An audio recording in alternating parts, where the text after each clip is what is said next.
Cheers, everybody. Welcome back to All the Beer No Idea, but the spin-off from it. And this is another one of them Baz Vs Food live spicy challenges that I tend to do because I'm a little bit mental.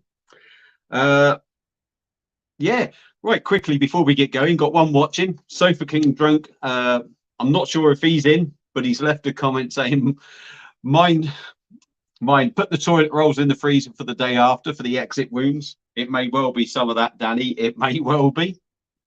But yeah, I'm back now a little bit later because I was just waiting for the food to cook, to finish off cooking. Been a bit hectic getting home. So yeah, what we've got is from Aldi. And we are doing a ghost chili chicken wing challenge. And this ghost chili spice mix is picked up from Aldi. 49p, I think I paid for it, possibly 85, but I think it's 49. But at the moment, I think I've seen somewhere that they're selling them off for 15 pence.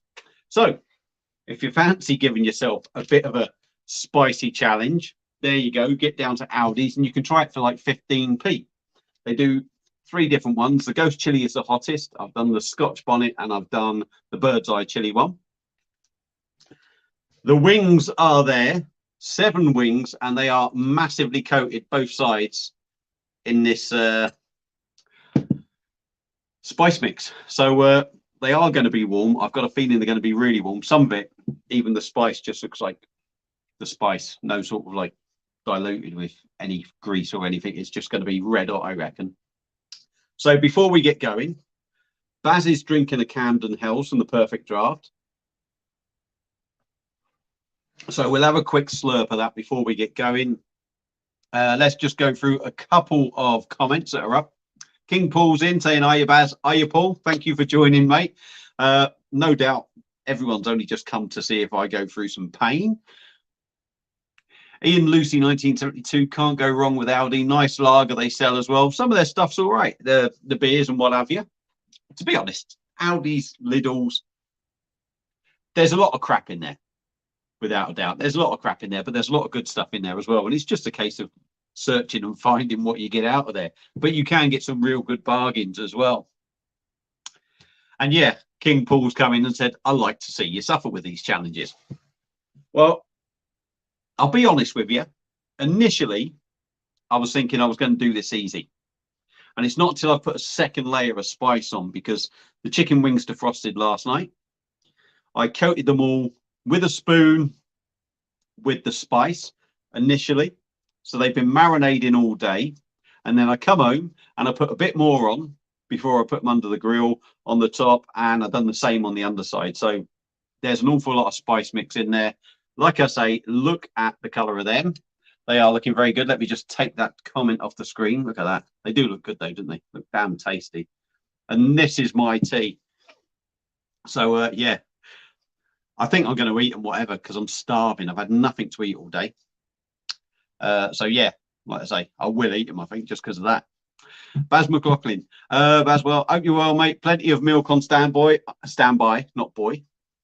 Camden Lager, I'm afraid. Not the right thing, but I'm going to try, like all my challenges, I'm going to try and eat all the crap or all the food. Eat it all before any water, drink, milk, whatever you want to say. I just like doing it. If we're going to do it, we've got to do it properly, haven't we?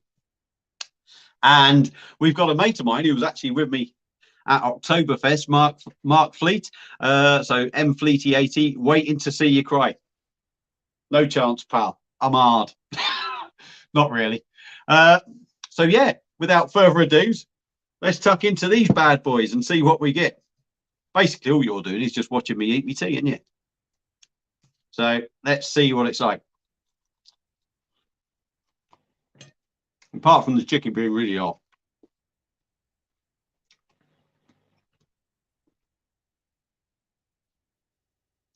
Nothing major there at the moment, to be honest. Whether I just had a good bit.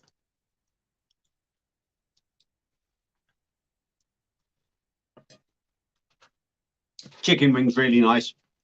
Now there's a little bit of heat coming through. I say a little bit. It's a little bit, but it's a little bit more than a little bit. And it's really starting to hit the back of my throat already. So this could be fun.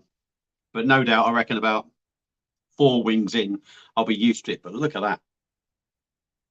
That is pretty much just charred spice on top. So let's get going.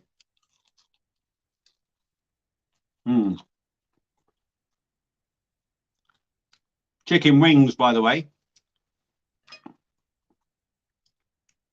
we bought from Lidl's. I think about £1.79 for a kilo of them. So a bargain. But when I bought them, oh, fucking hell, there's some heat coming out now. Oh. I can definitely say this is going to be a hot challenge.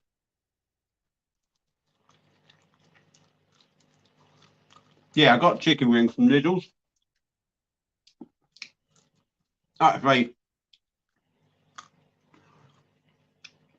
£1.79 normally for a kilo, but I paid £1.25 because they were reduced. They'd just been sitting in the freezer.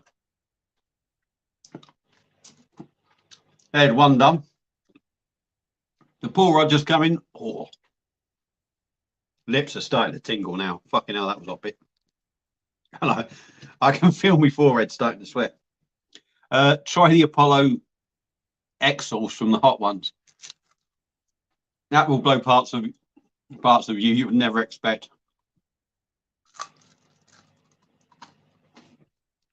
I always look out, Paul, for hot sauces. And when I picked these wings up to do the challenge, I did actually pick up that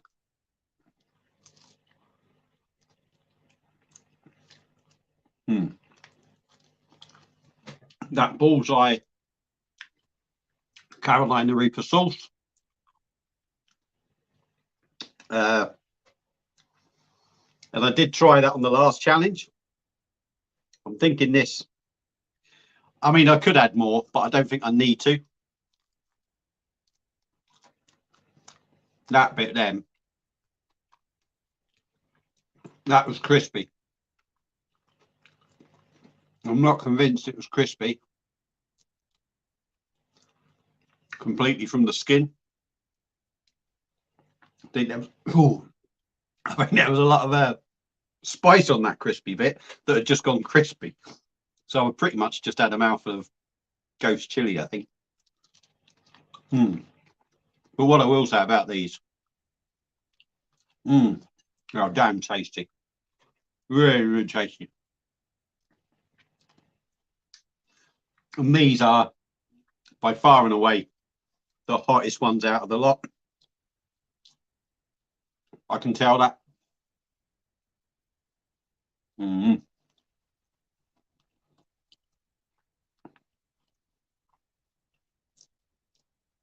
Probably not something you really want to watch me stuffing me face with chicken wings. But you are. So I'm going to try and go through a few more comments while you're watching. Reaper is a creeper. Reaper, Carolina Reaper. Jesus. I've had quite a few Reaper ones. Fucking hell, this one's really starting to get hot now. Too much spice and not enough chicken, I think.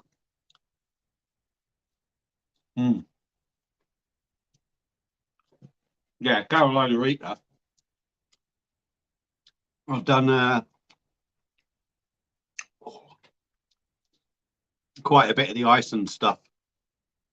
It was Carolina Reaper and tissue. Managed most of that pretty well, although it is really hot. But the worst thing I've done was Spice and Easy's.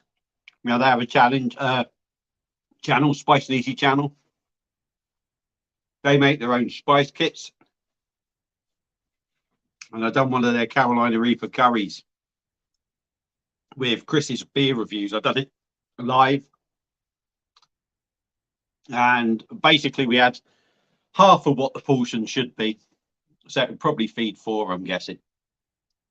and we agreed not to have any sides or anything. And my mouth's starting to burn now, really starting to burn. Oh.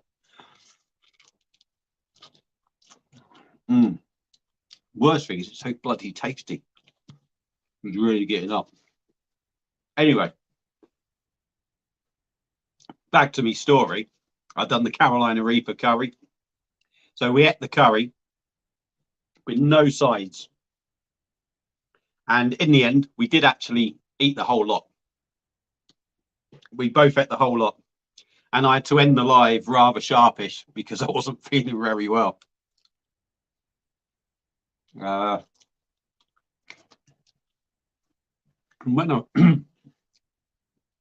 I come off the live, Chris said to me, he said, Baz, you're looking a bit pale there. And I was. And without trying to be crude or horrible, within 2 minutes of literally coming out after the live with me chat with Chris, straight in the toilet, woof, straight back up. Yeah, that was rather hot. That was unbelievably hot. That was so hot that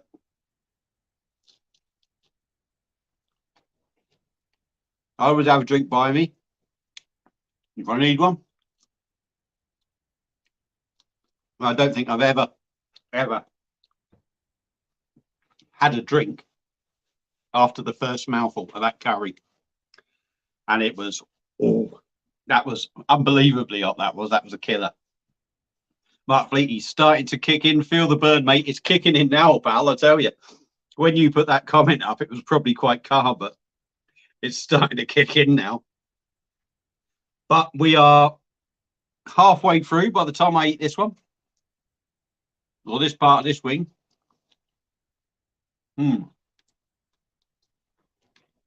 So it's about half a kilo of chicken wings I've got here.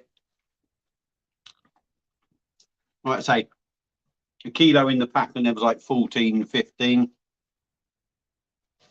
So in this challenge, I've got 7 wings, and they're good size ones. They're not these farty little things that you get from your local kebab shop. They are quite big. It's quite warm though. Matt Wotton, hi, I'm new to the channel. I've seen a few of your challenges. Good luck. This is up there with what I've done. The burn is kicking in big time. Not the worst one, but it is up there, I've got to say. Ian Lucy, have you ever had a chicken fowl curry? I haven't. That is one curry I haven't had. I did finally try a vindaloo. Now, the plan was to do a vindaloo live challenge. Don't mind me. But that never happened. But I actually made my own vindaloo once. And I added extra chili. I put lots of chili in it. My nose is running a bit. I do apologise.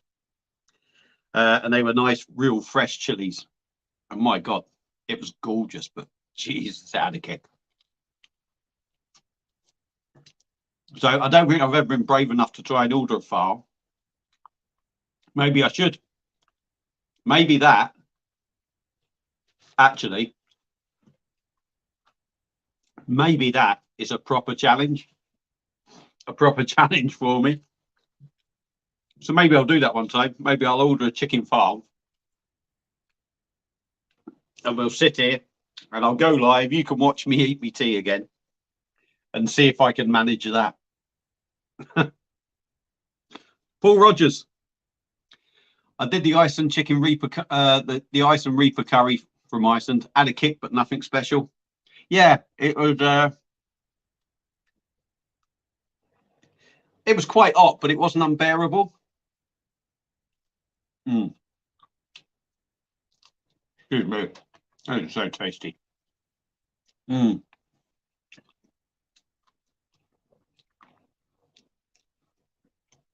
going to say with these wings now that I've sort of reached a peak, I think, with the heat, even though it's still rather warm in the back of my throat. The tingling's eased off a bit on the lips, and I was very tempted to grab a drink there. But yeah, I'm going to save that one till the end, because if you look at, I don't know how much you can see of that, there still looks like pure powder on there. So I'm going to save that one till the end. I'm going to save that one till the end and see if it's really going to burn me. But yeah, the Iceland Reaper, I've done that one. And again, done that with no rice. It was hot, but it wasn't unbearable. And the only thing I find maybe with the supermarket stuff is that they maybe need to keep it to a certain level to get people to buy it. I don't know, but it was nice. It was nice. I had a lot of the other stuff. The Carolina Reaper chicken wings, now they were hot. They were really hot. And I had the pizza. I actually had a spare one in the freezer. So when I've done my challenge, it was all right. It was hot, burning. But I actually get the other one at another point, and 3/4 of that pizza, spice getting on the back of the throat. 3/4 of that pizza was easy. And I bit into this last slice, and I don't know what the hell they put on it, but whatever they put on it, apart from the Carolina Reaper stuff, there was an awful lot of spice in it. And I had that mouthful, and it was so bad, I downed a can of Carling in one. But what I will say, it still didn't make the Carling taste any better. So yeah, so that's not a good thing, is it? If you're eating a Carolina Reaper pizza or curry, and you can't even get rid of the bad taste of Carling, there's something wrong there. Sofa King drunk. You got the toilet rolls in the freezer for the exit wounds tomorrow, Baz? Yeah, well, I don't know yet. I'm so used to doing these, I don't put many in the freezer now. But no doubt it is bound to hurt in the morning. It's the throat burn that gets you first. Yeah, you get the spice, don't you? Sometimes just right at the back of the neck. But gotta say, these are bloody tasty. It's amazing what you'll eat when you're hungry, isn't it? Or in my case, I'll pretty much eat anything. So I'm trying to get all the crispy skin off, because nobody likes that grizzly bit on the end of the old bone, do they? So we are getting there with chicken on the table. I'm looking for every bit of chicken I can eat. We are down to the last two. That has an awful lot of spice on it. So does that, but that's got an awful lot more. So like I say, that one's waiting till the end. So we're down to the last two out of the 7. Let's try and catch up with some more comments.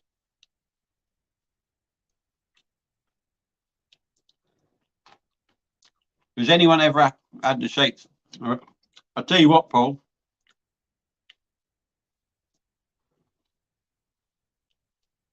Bear with me while I just nibble this. I'll tell you what, Paul. When I had that Carolina Reaper curry from Spice and Easy, and like I say,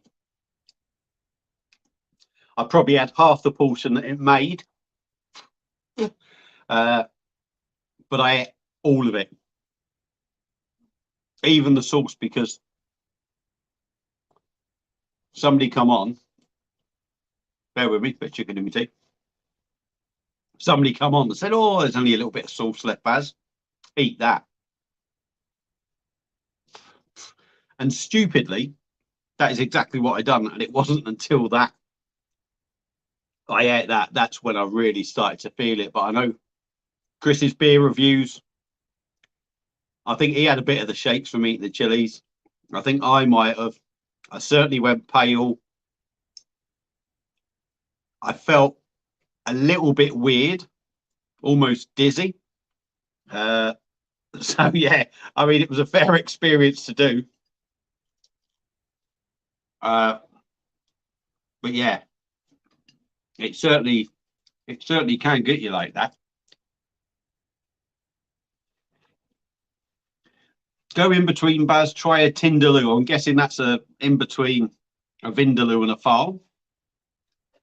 So maybe I'll have to look for that. Kev stood in. Are you, Kev? Thanks for joining us, mate. Wash it down with a Naga.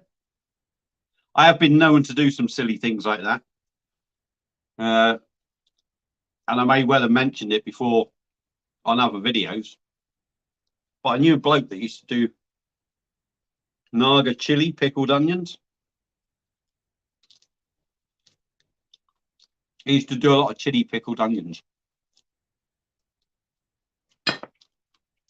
And this idiot here would buy jars of them.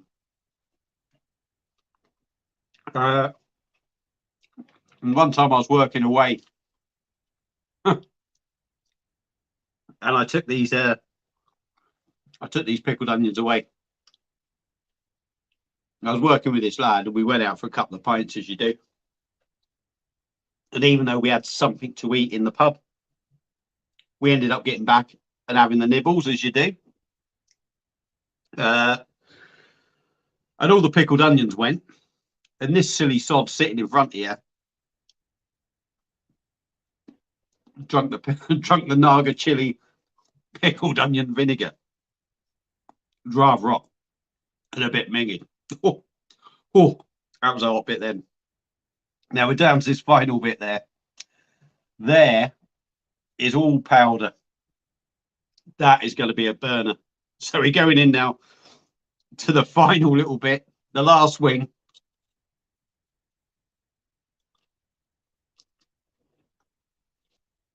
It's been quite hot, this. But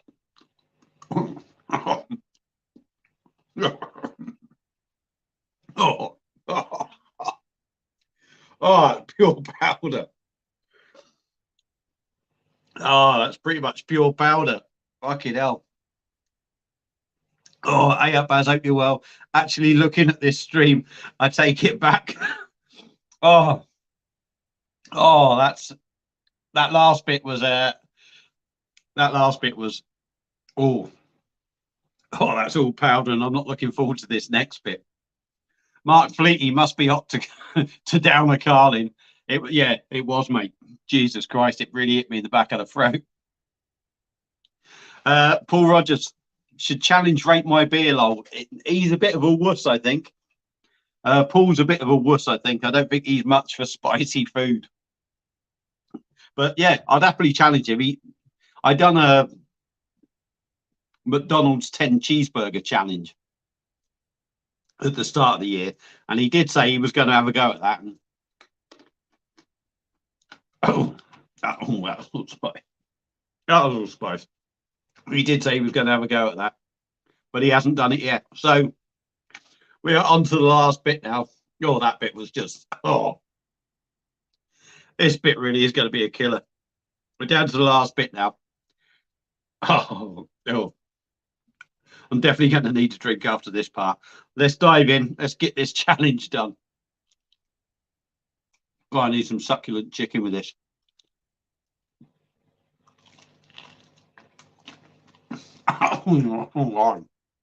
Oh, spice is so dry, man.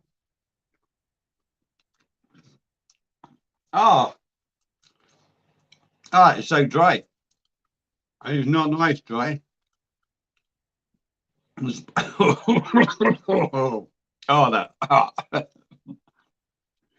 don't even think it's so hot. The just spice taste is unreal.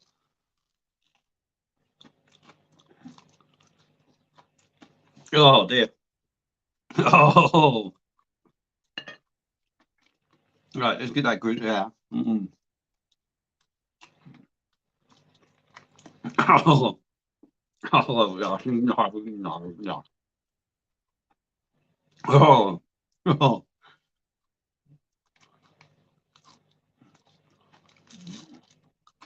enjoying it.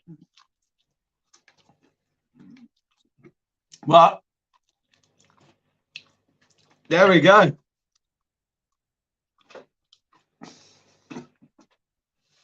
Oh, there we go. Let's take the comments off. There we go. A plate full of bones. If I can find any more chicken on them, I eat it. But other than that, that's a bit of bone. That's not a good bit.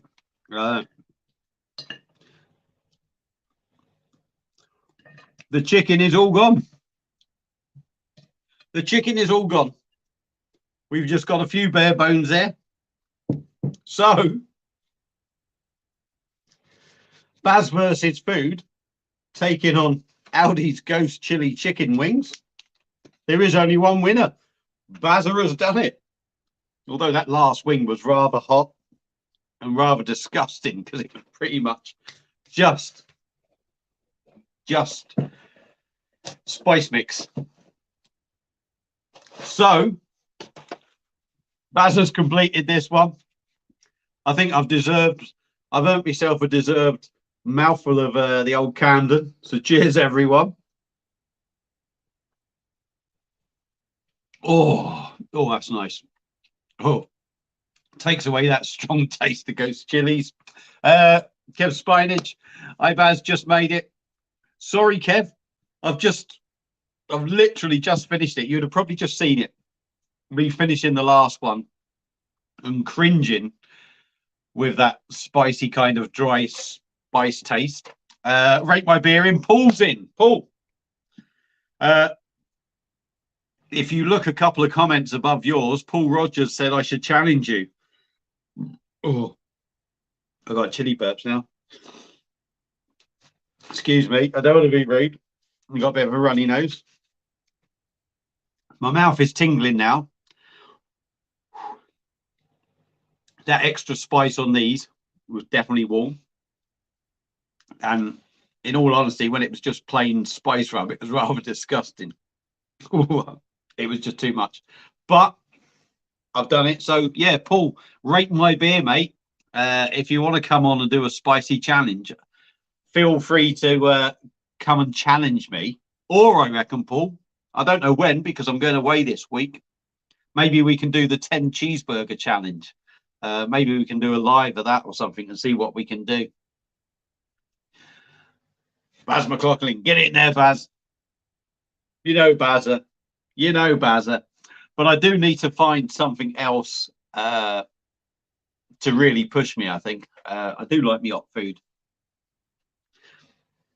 And they were hot and they were burning. I still think I had a couple of gears if I needed to there with them. But yeah, my mouth is burning. And it is rather warm, it's got to be said. Kev Spinach, I've got some of those Aldi spice mixes, not tried them yet. They're good, mate. They're good. I suppose like with any of the... what does it say on the back? I suppose it depends on how much spice mix you put to chicken or whatever you're cooking. I think, you know, a pack of that spice mix on the wings, on 7 decent sized wings, really sort of, you really get a lot more heat and what have you there. If it would probably do a kilogram of chicken wings. I reckon you'd get away with a kilogram of chicken wings for doing that. And it would have a slight kick, but it wouldn't be too overpowering. But yeah, I mean, I think you'll enjoy them. They are tasty. They are genuinely. The bird's eye was lovely. Had a slight sweet kind of tomato feel in there. The Scotch bonnets were a little bit warmer than the bird's eye. I wouldn't say I noticed a massive difference. I did put Carolina Reaper sauce on them as well because I'm stupid. But these ghost chili ones were definitely the hottest ones. But again, I suppose it depends on how much you spread that spice out. But hopefully you'll enjoy them. They are tasty. They are tasty. Rate my beer. Yeah, I'm up for that. Paul, Are you up? What are you up for? The McDonald's thing. The McDonald's thing might be a little bit awkward for me because I've got no McDonald's near me and they don't deliver near me. So we might have to sort out another challenge. Maybe have to do a spicy curry challenge. I don't know. I don't know. Maybe that Carolina Reaper one chip challenge. But I'm not sure I fancy that one. I'm really not sure I fancy that one.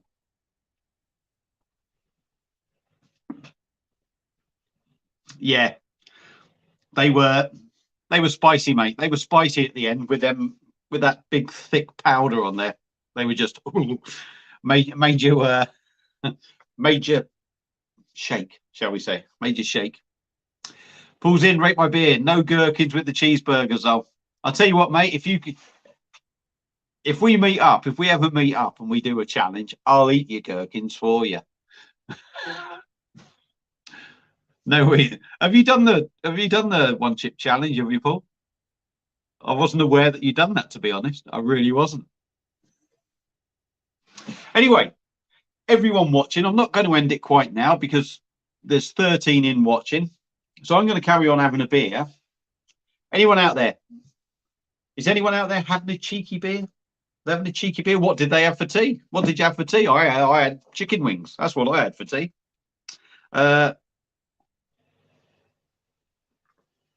I'm going to let you rate my beer. Yes, he's done it and he almost died. Good man. Good man. I'll take it you don't want to do it again then. Let me just touch the screen there, take it off. Yeah, so what's coming up to the channel? Well, it's Monday night now. I'm going away early Friday morning. I say early. Got to be up about 5 o'clock. Got to be at Manchester for about 8 o'clock because me and the wife are on holiday. We are going on holiday. Yes, Mark Fleety's on the beer. Sorry, Kev, I didn't mean to do that. Mark Fleety, yes, on the beer. Me swap overnight. Good man. What you drinking, pal? Let us know what you're drinking. He's a top lad, Marcus. Top lad. Right? Any of you that watched, and I've done that video with the Oktoberfest, not the beer review. I've done the video with the photos. M Fleety 80 is that strange man sitting on a bench with glasses on, reading a Hofmeister brochure, dressed in lederhosen. So now you know who he is. Kev Spinach. Hope you got some toilet roll in the freezer. Do you know what, Kev? I think my body is kind of used to it now, a little bit. Well, pretty used to it. But certainly any of the Carolina Reaper stuff I've had, I'll get some right Gandhi's revenge. I tell you, that really does. You don't need to hear that, do you? You don't need to hear that.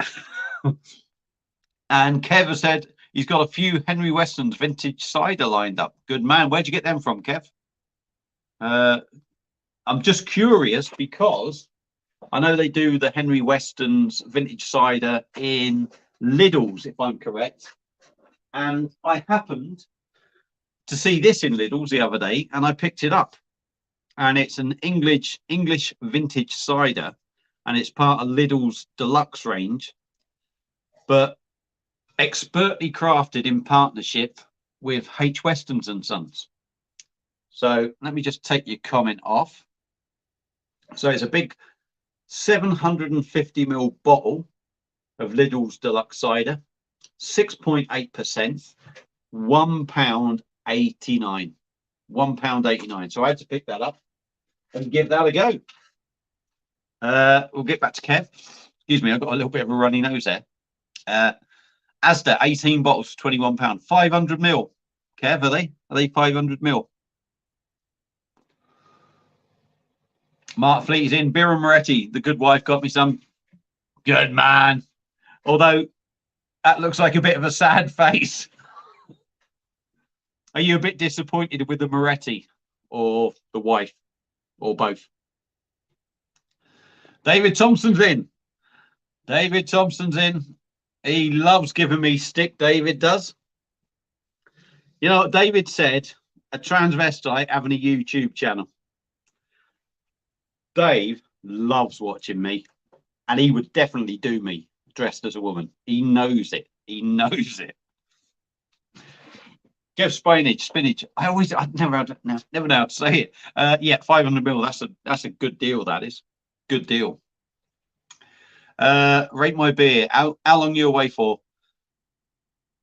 Back on the 5th of November, mate. So 2 weeks. It might, by the time we fly back on that, it's probably going to be about 15 days. Yeah, it'll be about 15 days.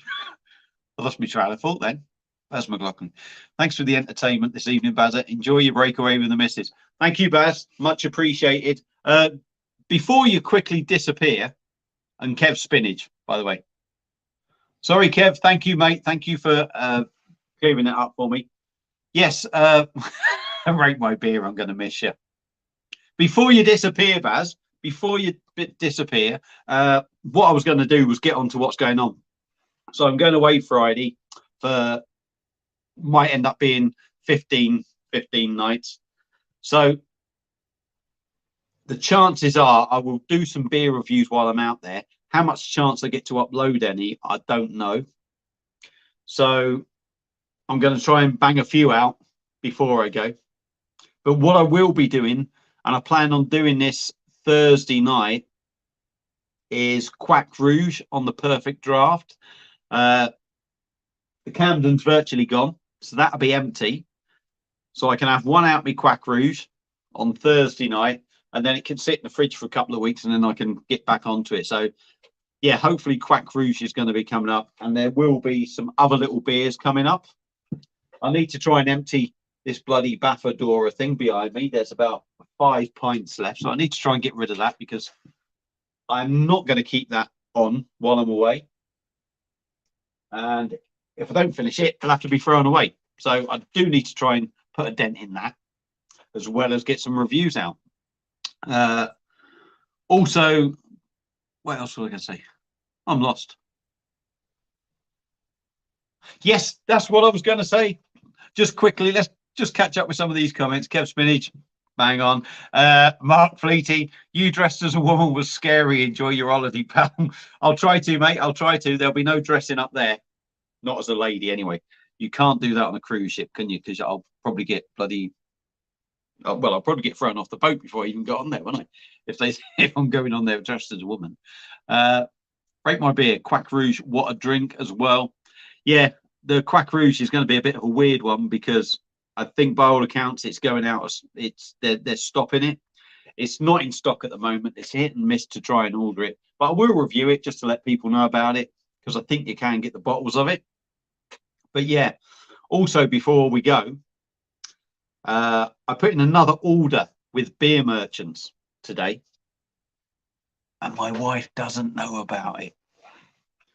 I got onto them about the last order I done with a can of beer missing, and the certain glass that they was, when I was looking at it, that was the glass they said they were going to send, but it never come. I got one of these Portuguese crystal glasses, which I was a bit disappointed. Anyway, they basically I'll just tell you a story quickly. They told me we never mentioned the glass or what glass you would get. It was always going to be a bloody mystery one. Now I could have argued, but I couldn't be asked. I had no proof. That was the only problem. And they also said we'll send you another one of them cans out that you never got. But unfortunately, while I was on there, they had the mystery glass pack again. And you know what Baz is like with a glass? Baz loves a glass. Baz loves a glass so much, he's got over 200 sitting here behind him. And I was like, 6 mystery glasses for £6. I looked at one review and somebody said, oh, glasses were great and they were all different ones. And that sold it to me. So I ended up ordering 2 mystery boxes of glasses. So I've got 12 glasses coming. No idea what's in them. £6 a box, so £6 each basically for the glasses, £4.95 postage. So I'm expecting them tomorrow. So as well as the Quack Rouge coming up on Thursday for the Perfect Draft and a few other beer reviews, there will be a mystery glass unboxing probably coming tomorrow. So keep an eye out for that. So that's my waffling done. I've not finished yet. I'm going to stay here because I've got 19 watching. I've got beer in my hand, and I've got lots of people commenting. So Beer Fan TV's come in. Hiya, pal. Thanks for joining us. Hi, Baz. It looks like I survived. Yes, yes. Whether I'll survive 2 weeks on the boat with the missus, I don't know. That we'll just have to wait and see. And trust me, it's probably more scary than ghost chili, to be honest. Love it a bit, really. So yeah, that's what's coming up. Kent Beer's reviews is in. Hiya, Craig. How are you, pal? Hope you're well, pal. Any of these channels, actually, Rate My Beer, Beer Fan TV, Kent Beer Reviews. Go and check them out. Beer Fan TV does a lot of PD stuff. He's an Arsenal fan, bless him, but don't hold that against him. Although he's all right because they're top of the table, I think, at the moment. So, you know, you can't really give him any stick. Craig from Kent Beer Reviews, excellent reviewer, very knowledgeable, and been doing it for years. You know, that guy knows his stuff big time.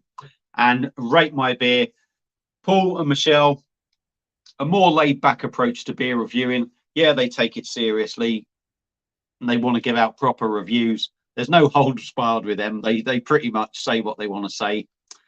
But they're more of the fun, entertaining kind of beer reviewer, if you like. So, yeah, check out them free channels. And David Thompson has just said, great channels. Yeah, yeah. There's a lot of decent beer reviewers out there. I could sit here for half an hour reeling off names. Well, I probably couldn't actually, because I'll probably forget half of them. But I could reel off channels galore. But yeah, basically, if you want to find any more beer review channels, if you go onto mine, I don't know if they're on mine. I think all my subs who I've subbed to is hidden for some reason. Being me setting somewhere, but yeah, just search beer review channels. Certainly them free for a start, and you'll get some entertaining stuff. So yeah, I'm not going yet. I've just run out of something to say. I've run out of something to say.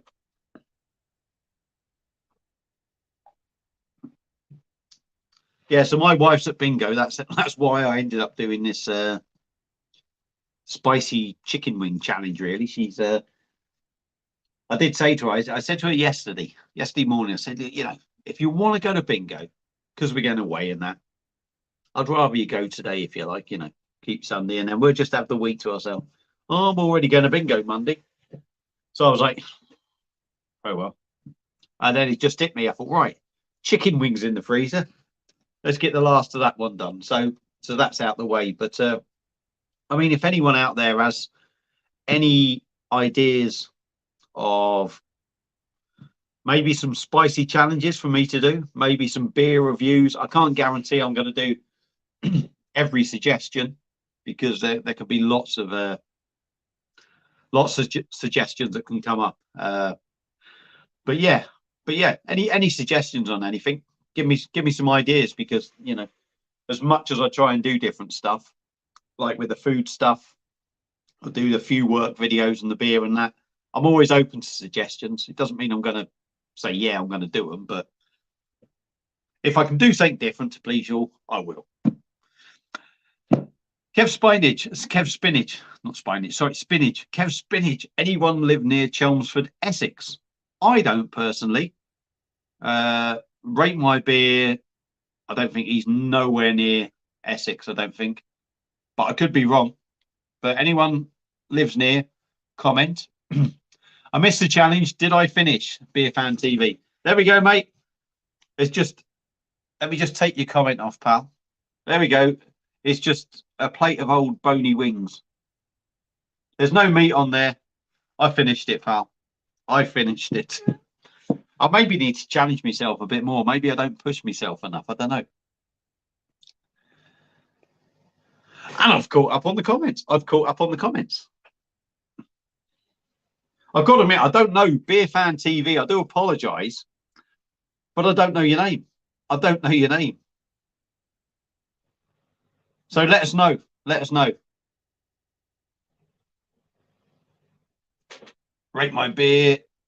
He's from Chatham, Kent, not that far away. Oh, I tell you, Kev, you want to avoid bloody Rate My Beer. Adam. I'm certain I had Andy in my head, so I'm somewhere near. I'm somewhere near. So I do apologise. I do apologise. But can I swim? I can swim, mate. I don't know if I can swim when I'm absolutely bladdered. I don't know, but South London he's called. King Paul's in. Your T-shirt, 1971. Is that your birth? Yes, yes, mate. That's my birth year. That was I got a couple of T-shirts off me missus for one of my birthdays. I got like best of 1971. I'm an old man. I'm an old man. 51, 52 next year. 52. Jeez. And I'll tell you what, anyone who's younger, make the most of your life. Seriously. If anyone watching is sort of like mid-20s, coming 30, make the most of your life, because I'm telling you, I mean, it's too late then, really. I mean, if anyone's 18, definitely make the most of your life. I wouldn't say waste it, but take every opportunity you can, because before you know it, you get to my age and then you're sort of on the wrong end of living, really. Not that I plan on going anywhere, obviously. So we got a few more in. Ricky McLaren. Instant regret, chili chocolate. Do it. Okay. So I'm I'll be honest with you. Right, is that a is that a chocolate bar? Is that a beer? Is it? I don't know. I don't know, but I got to admit, I don't like chili beers. I really don't like chili beers, which is mental. I've done a couple, and that chili kick in a beer just doesn't do it for me at all. It really doesn't do it for me at all, which is a little bit mental, really. Bearing in mind how much I like chilies and hot stuff, but I don't like it in my beer. King Paul. Yeah, surprise. Honestly, yeah. I mean, I don't know how old you are, Paul, but I know Paul from Rate My Beer. He's an old chap like me as well, and he'll probably tell you the same. Before you know it, your life's gone. Your life's gone. So, you know, if you are young, you need to bloody do it. You need to live your life to the full, sensibly, in a certain way, if you know what I mean. Don't get yourself in 30 grand of debt and then spend the rest of your life when you're older trying to pay it off. Just make the most of it. Ricky McLaren. Excuse me. Do apologise. Ricky McLaren, chocolate bar. Okay. Okay. There's something to look for. Have I got a pen handy? I've got a pen handy. Instant regret chocolate bar. Okay. Where's that, mate? Is that Amazon, eBay, or I don't know, a website for it? I don't know. Let us know. Let us know. King Paul, 50 this November. Well, happy birthday in November, mate. What date? What date? Paul, Rate My Beer, 100%, mate. You know it makes sense. Yeah, I know, mate. I know. Kev's in again. Kev Spinach. We've got a company in Chelmsford doing 24 mixed beers in anything from £3.30 up to £6.50 for 10 quid at near you. Jesus Christ. On the Too Good To Go app. Bloody hell. Now, is that? Yeah. It's a company. Obviously, it's a company, not a brewery. I was just wondering if that was a Chelmsford brewery doing that, but yeah, like you say, company. That is bloody decent. And Paul from Rate My Beer, get your ass on there, mate. I'll tell you what, that's got to be worth it. I can't. I need to calm down. I bought 3 kegs of Francis Scanner today, and I bought the glasses, and I've done a 50 quid order for some beers from beer merchants just last week. And then there's been loads of other new kegs out, so it's absolutely costing me a fortune at the moment. Though I've got lots of kegs in stock. Also, before we get anywhere, King Paul's birthday is the 20th of November. Sunday, if I'm correct, mate. It's a Sunday this year, that. And Kev's 1964 birth year. I'm ancient. You were around when all the good music was around, mate. The Beatles, the Stones. You've seen the best. Well, say you've seen the best stuff. I wouldn't say you've seen the best stuff, but you've grown up with it, haven't you? And there's nothing wrong with being old. Now wrong with being old at all, unless you're eating chili chicken wings and drinking too much beer. Then it's never going to be good for you.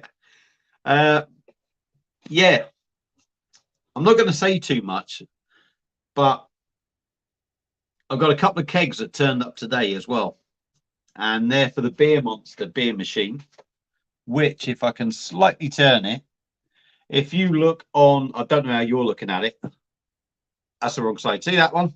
That machine there above my finger, that's the Beer Monster machine. 2 5-litre kegs turned up today, and I'm not going to say too much about it yet, but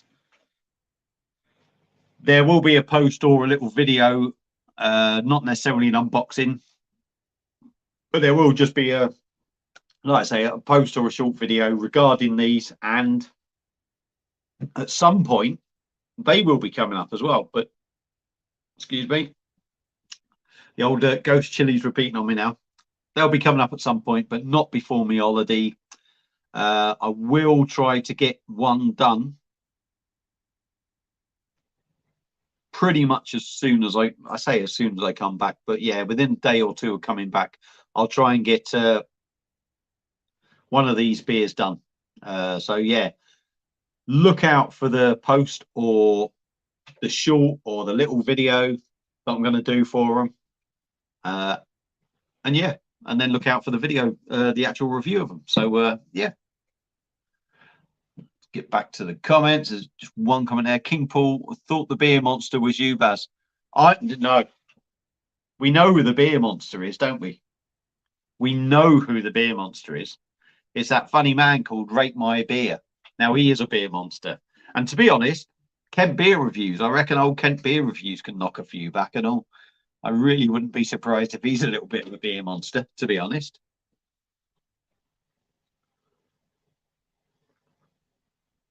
So, I'll tell you what I'm going to do. We're at 52 minutes. We got 15 people watching.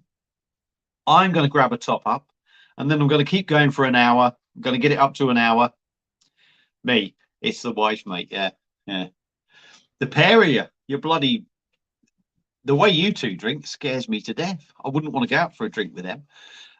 Yeah, what I'm going to do is I'm going to give this a quick top up. I'm going to take the live to an hour, and then I am going to leave you all in peace. I'm going to let you enjoy your Monday night, and I'll probably do a couple of beer reviews. So hang in there. We've still got 8 minutes yet, 7, 8 minutes. Give me 2 seconds to have a top up.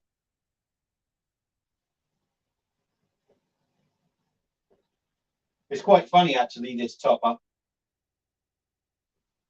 There we go. Has actually died. Has actually died.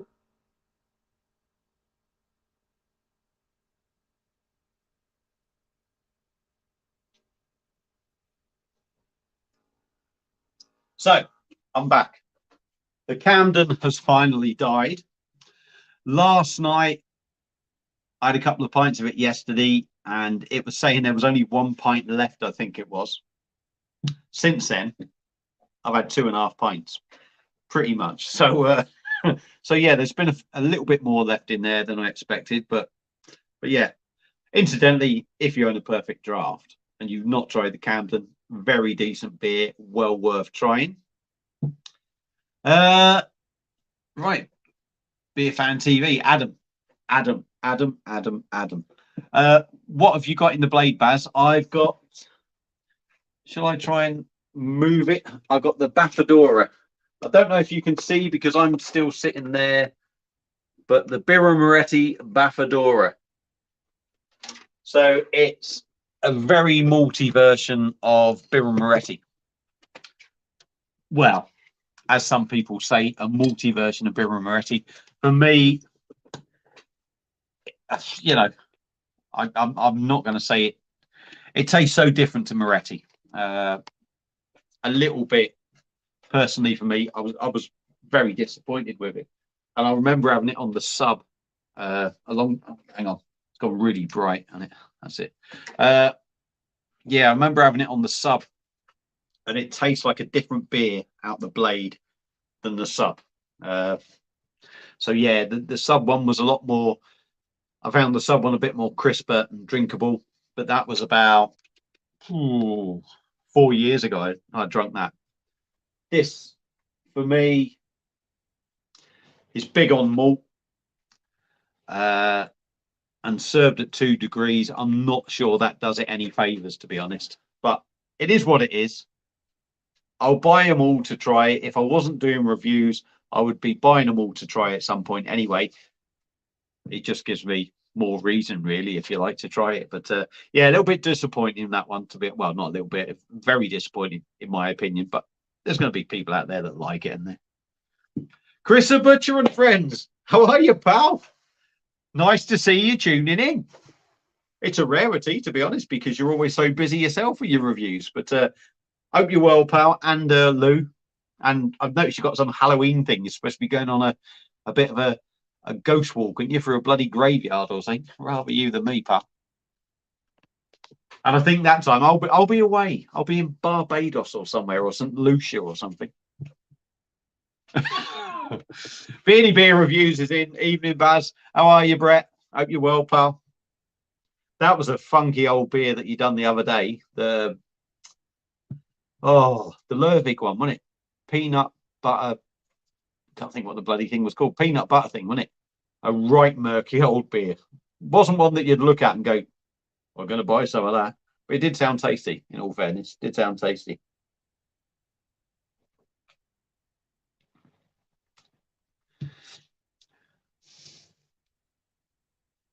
Lou, as I'll be in the house drinking Stella. Good man.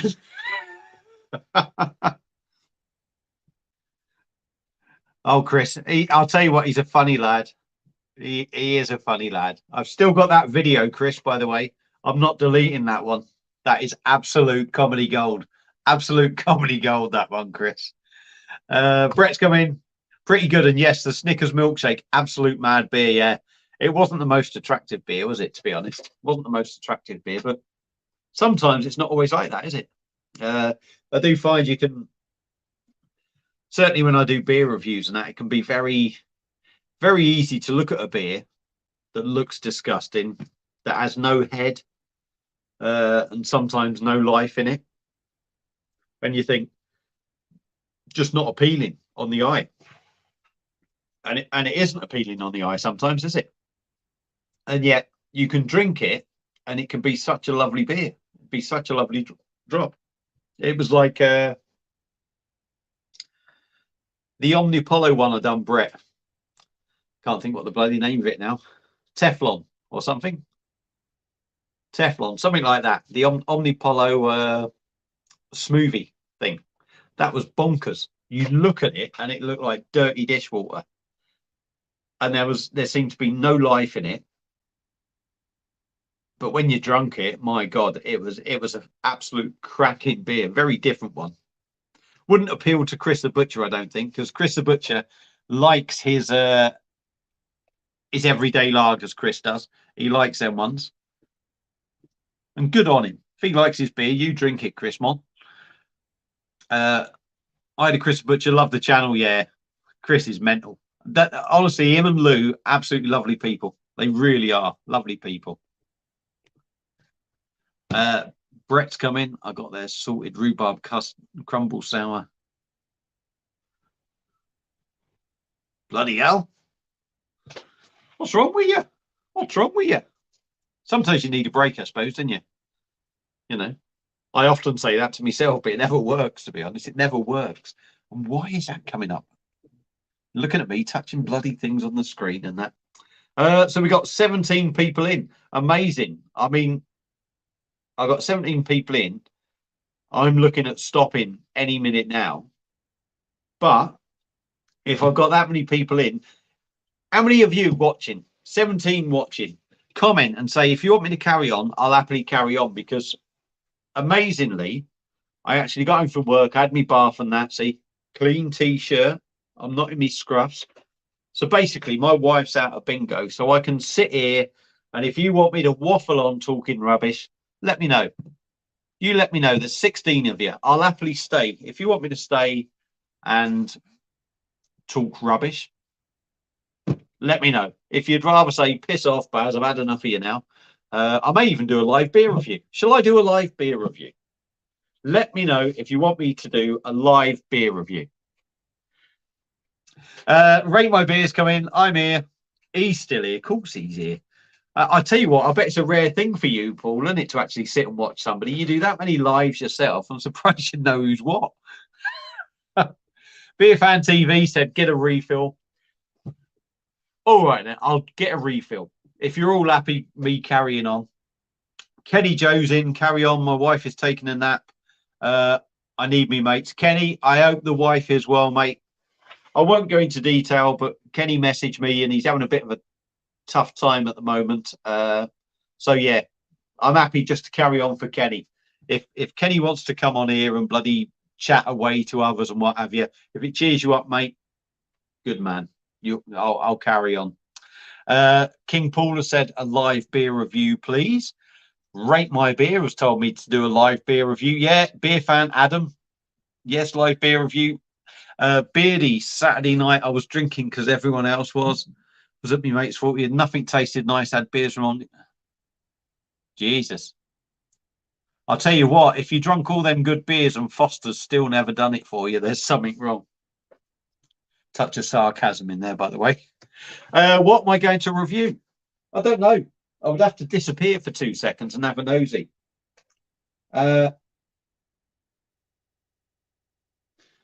Right, here we go. The first 5 people to comment a style of beer to review. If I have that style of beer in the fridge, I will review it. So the first 5 comments that give me a style, the most popular one, I will review if I have it. If not, we'll have to fucking do something else, won't we? Beardy said live beer review. So I'll do a live beer review. First 5 comments that give me a style of beer to review. If I've got one of them beers, I will review it. So get cracking. This is where you lot take in. Vice Beer, Rate My Beer, a stout, a stout. Hi Baz, a stout. Australian water. Well, at the moment, there is only going to be one winner, isn't there? Because I've had 4 comments. 4 comments and 3 of them are stouts. Now, the last vote doesn't matter. So I'll tell you what, I'm going to do a stout. Sorry, Marco, mate. Sorry, Marco. We've had 3 stouts in there. So I'm going to review a stout. So once I drink this, give us 5-10 minutes. If you're happy watching, give us 5-10 minutes. Let's put the old bar light on as well underneath. I will go and have a nosy for a stout. Funny enough, I've got a big stout. The only problem is my stouts are all in the fridge. My stouts are all in the fridge. But if I get a stout out now, here we go. It's just come out the fridge. It is rather chilled, but if you can wait for me to drink this, what I'm going to review is a big old stout now, a big old stout. Let me just catch up with a couple of comments. Like I said, Marco said Marzen. I don't have any Marzens as it happens. Not even Australian. No. Proper Aussie brews. A stout or an impy, and Beardy said stout. So we got a stout. We got a stout coming up. And what we are going to review in a bit, I've got to let it warm up a bit. But I believe it is a Swedish beer. I believe it's Swedish. Yes. And they're out of Gothenburg, Sweden. And it is from Bibliotech. Let me just get rid of the comments. And we have a can of their sweet, smelly trees. Excuse me. Imperial Stout, and this is coming in a 330ml can, and it is coming in at a big old 12.3% ABV. I've been looking at this for a while, so it's quite handy me doing this live, because somebody's actually basically forced to do it, aren't I, really? What it says on the can, it's very sort of 60s, 70s, isn't it? I do like that. Very retro. Looks a little bit sort of, I don't know, IKEA have a little bit of retro stuff, doesn't it? And they're Swedish, so we got that. And it says on the can, Imperial Stout, if a smelly tree falls in the forest and no one is there to smell it, does it still have a smell? And apparently we love smelly trees at Bibliotech.com. Is that not the most mental thing you have ever heard? That is bonkers. Now, I got this from, before we get going on it, oh, it papers under here, I think. I don't know what I've done with all the paper. Oh, shit. I don't know. But basically, I have still got the receipt for this. Picked it up from Trembling Madness, and genuinely can't think how much it cost. It was about £5, I think.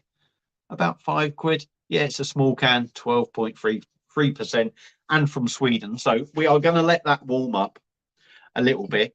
I'm going to go through the comments. I'm going to drink my beer. We are going to chill out for a little bit. I've got a cat meowing that wants to go out, so you will have to bear with me for 2 seconds. Beardy Beer Reviews, Bibliotech, awesome guys. I met them at Beavertown Extravaganza in 2018. This will actually be a first as well for me. I'd never heard of them. It was Trembling Madness as well, because what I'd done when I put the order in was I just went for all the brewery stuff, and I wanted to try and get as much different stuff that I'd never had before, and this happened to be one of them. So yeah, I'm looking forward to it, because sort of Sweden and Norway, they seem to have a bit of a reputation for decent beers, don't they? Normally they do sours. Okay, interesting. Hope it doesn't smell like a tree. Yeah, I mean, what the trees smell like? King Paul, do you go around smelling trees? And if you do, what do they smell like? Apart from planty. Kev said stout. Yeah, stout's the big thing. Everyone has said stout.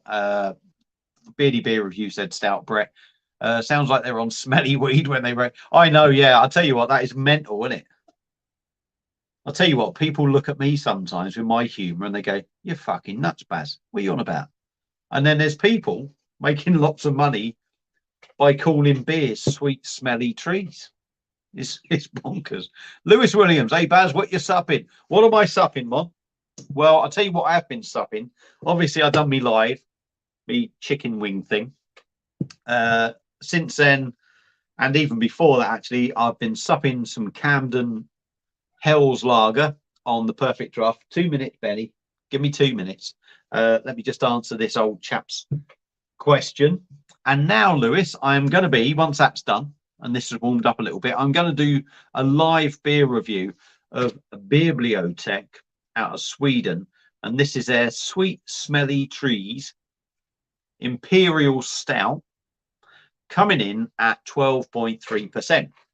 Because let's face it, it's a school night. If you can't have a decent beer on a school night, when can you have one? You're what? You're what? Right. Don't go away, chaps. Let me just let the cat out, because if I don't, just do me head in. So stay there. I'll be back. Don't forget, that's coming up for a review. Shut the fridge as well. Right, come on, cat. Yeah.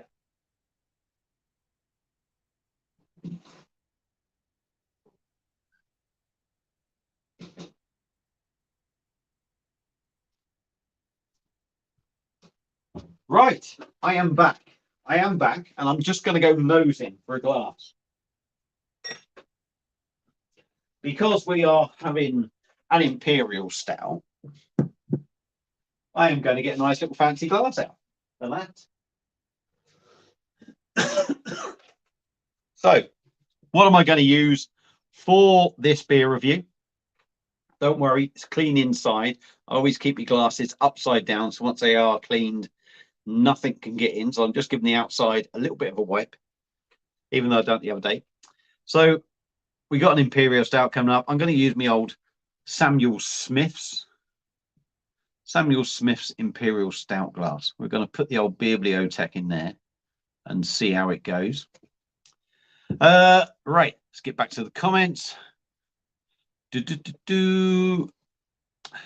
Kev, you've got to try some Peter's Cream Stout. It's delicious. Do you know what, Kev? I had a box of, I don't think I reviewed it. I don't think I have. I've had pale ales, I've had bitters and a couple of other things, porters and what have you. I bought a box of their beers one time, had them, and I have had a couple of others, and I see their beers around a lot, and I love the bottles. I do love the bottles, but I'm not always sort of convinced about picking any up. But mate, I do need to. There's so many beers about in the world these days that trying to try everything is just can't do it. And I'm not a big drinker, believe it or not. I'm really not. Slurpy Dave's in. Slurpy Dave, how are you, Dave? Nice to have you on, mate. Yeah, again, another bloke, a really nice chap. Lives on the Isle of Man. Goes around all the Isle of Man doing reviews and that and talking about the pubs and a few jokes and this, that and the other. So if you haven't subbed to Dave, give Dave a sub. Cracking bloke. Doesn't do he's been a little bit quiet, I would say, it seems lately. But yeah, check him out. I think generally about once a week, maybe once every couple of weeks he does a video. So you'll never get bored of him like you do with me being on your bloody screen all the time. But check him out. Yeah, Sam Smith Impy Stout is cracking. It is. I'm not doing that one, by the way.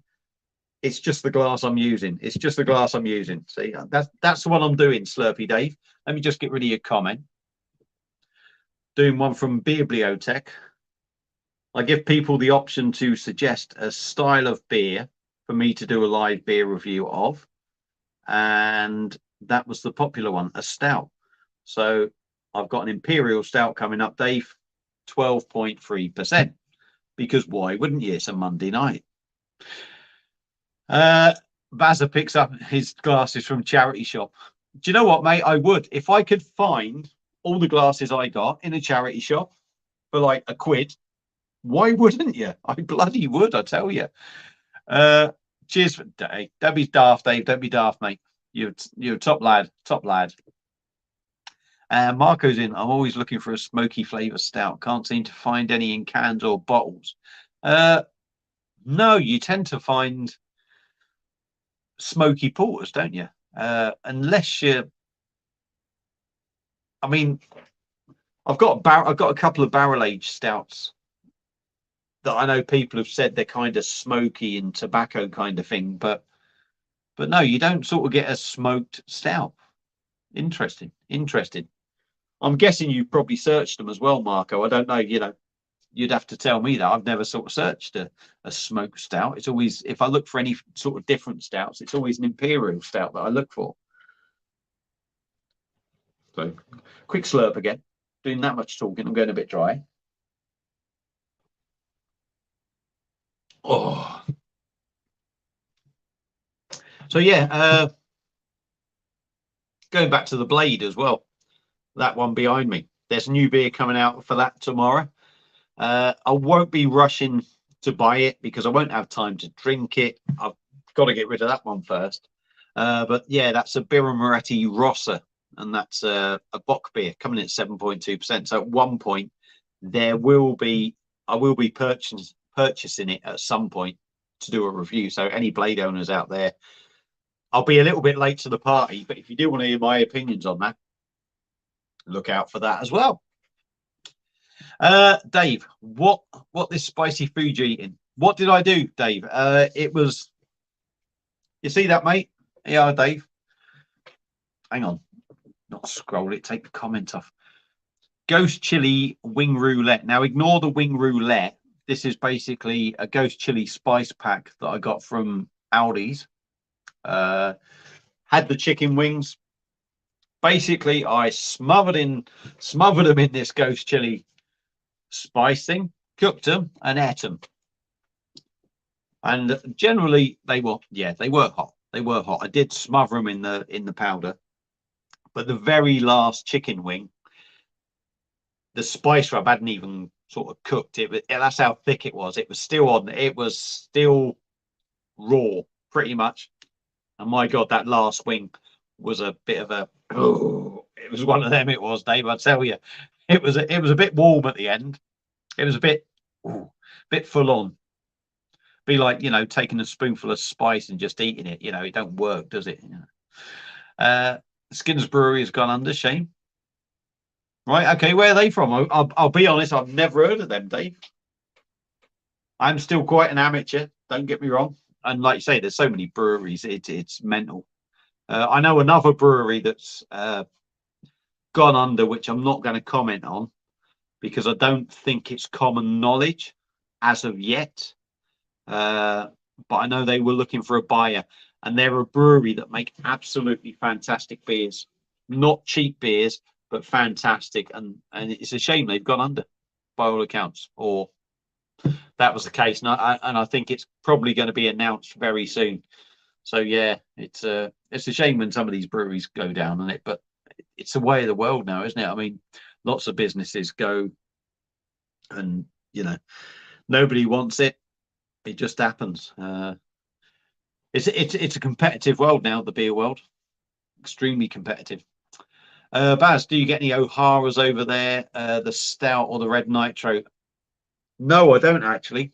I think you can probably pick them up online to buy. I know a couple of people have reviewed the stout and the red nitro, I believe. The only thing that I picked up a white hag beer. Again, that was online from beer merchants. And that was luck, actually. That was luck, me getting that. Because I'd ordered a glass thing, and they ended up sending beers, and excuse me, the white hag was in there. But other than that, the only Irish sort of craft sort of beer thing that I've had was M&S, and it was a Carlo Brewing Co. their stout, and that was very nice. That was very nice beer. So again, Irish beers, it's something that I do need to dabble in a bit more. Chris has come in. Strong Belgium, mate. I'm afraid not, mate. Either that's what you're on, or that's what you're nominating me to drink. But I'm afraid it's going to be a stout. I'm afraid it's going to be an imperial stout. Bibliotech. There we go. Imperial stout, sweet smelly trees, 12.3%. So that'll be coming. It will be coming up soon. I'm going to try not to talk too much. I keep talking, don't I? Christ, it's nearly 8 o'clock. Where's the time gone? I made stew and dumplings tonight using Titanic chocolate and vanilla stout. Interesting. What was it like, Dave? What was it like? Skinner's were from Truro, Cornwall. They brewed. Betty Scoggs bitter and ginger tosser. I hope that's not a dig at me, Dave. And I don't mean the Betty Scroggs either. Baz McLaughlin. I've had the Rosser on the sub, Baz. Good gear, mate. Rocket fuel. Well, I've heard a couple of people say it's not great, but I will always go into any review. I will pick it up to try it. Hopefully, it's going to be better than Baffadora, in my opinion. Hopefully, personally, they're my own personal views. Hopefully, it'll be better than that, and I'll enjoy it. But yeah, I like a Bock beer.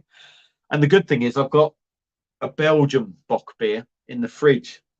Loot Bock. So obviously it's going to be when I come back now. It's probably going to be 2 to 2.5 weeks before, well, 3 weeks. It's probably going to be nearer 3 weeks before I actually do a review of the beer. But I can maybe do a comparison with the Belgian Bock beer and see where we are there. I mean, that'll give a proper sort of, for me, if you compare it to a Belgian Bock beer, I know Germans and the Dutch do a lot of Bock beers, and they're probably the experts really at a Bock beer.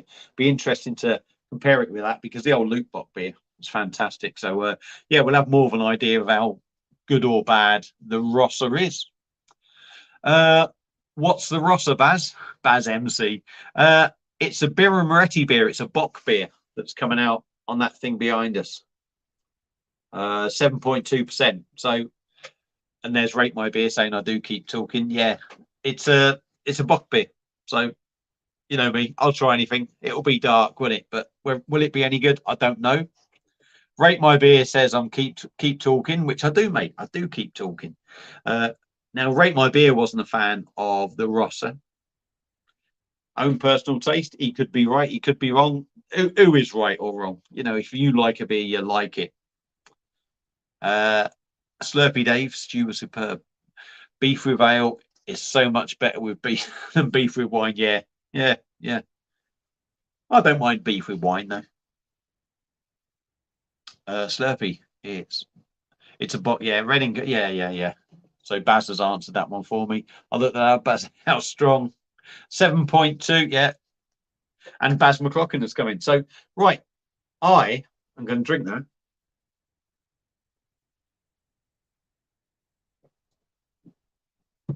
And any minute now, give me 2 minutes because I think I do need to go and see the vicar. So don't go anywhere.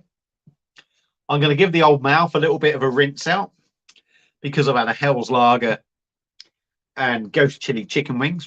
Give it a quick swill, and then I'll be back. And then we will be taking a look at Bibliotech's Sweet Smelly Trees. And for anyone that missed it, this is an Imperial Stout coming in at 12.3%. And it says, if a smelly tree falls in the forest and no one is there to smell it, does it still have a smell? Now you work that one out for yourself. For me, I can't. It's fucking mental. So yeah, let's just quickly do Baz's comment. Carlo is made by O'Hara's, same company, Baz. Well, there you are then. I've had some, but I've never actually had anything with the name O'Hara's on it. So don't go away. Give me 60 seconds to do that bit, rinse my mouth. And like I say, we'll be back then and we'll be looking at this.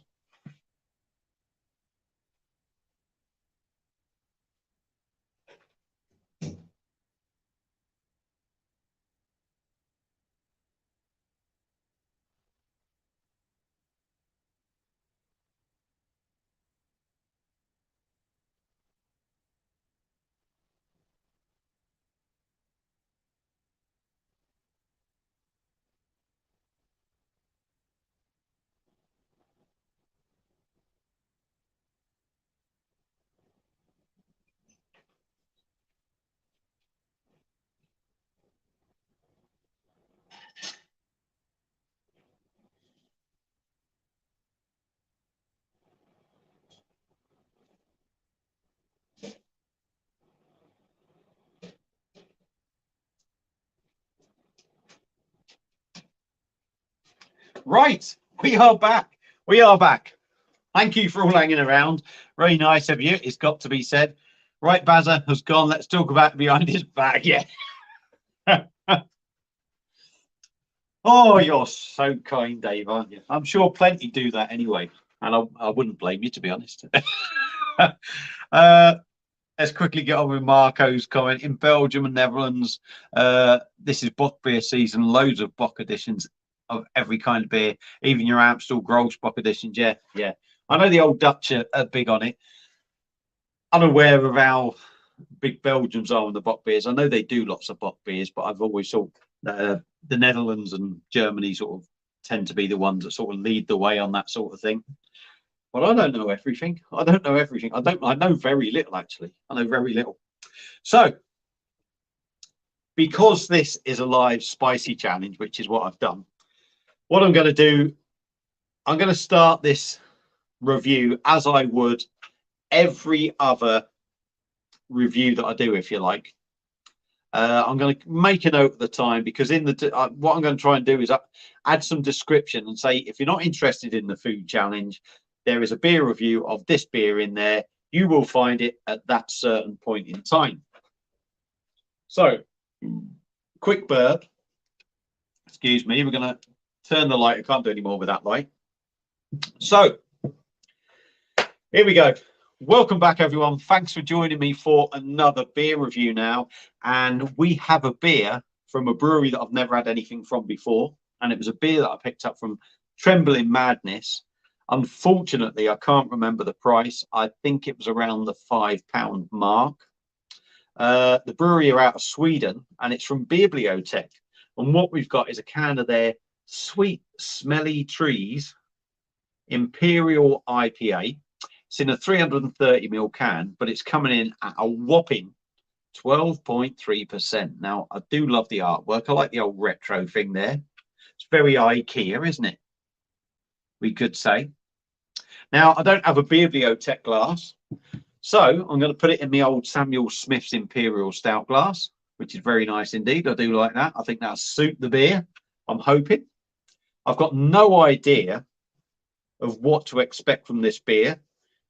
The writing on there is absolutely tiny, and trust me, it is no better for you than it is for me trying to read it, because I'm as blind as a bat. So, the best before date on this, I know it's not a one that was out of date or anything.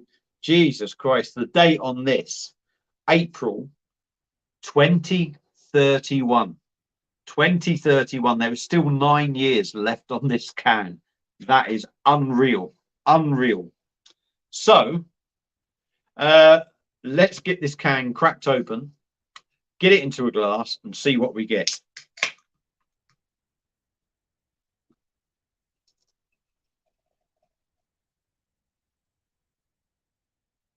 That is looking absolutely fantastic.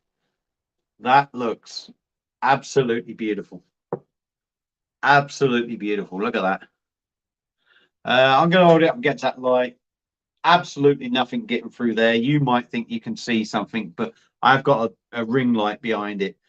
And that's probably maybe just causing a bit of thing, but there is absolutely nothing getting through there. We've got almost a coffee sort of coloured head on top. There's quite a thick ring around the outside, a good half a finger ring, but it's all kind of disappearing in the middle now. I will try and hold that down there. There we go. You can see that. I can't believe it. Everyone's gone now. I'm doing a beer review. No one's interested. So, like I say, Bibliotech, Sweet Smelly Trees. Let's dive in the nose and see what we get. Trying to swirl it, but I don't want to be spilling this one, and I've done it.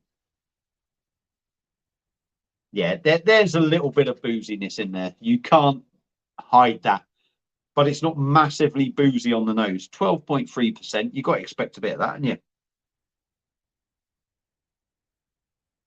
It's got a barrel aged feel about it. I'm not sure if this is barrel aged. Roasty. Like I say, it's got a barrel aged sort of aroma on the nose. Dark, rich fruits, if you like.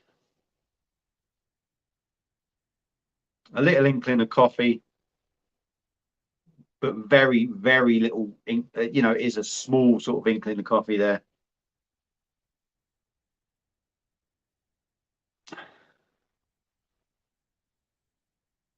Maybe a little bit of aniseed as well, I would say.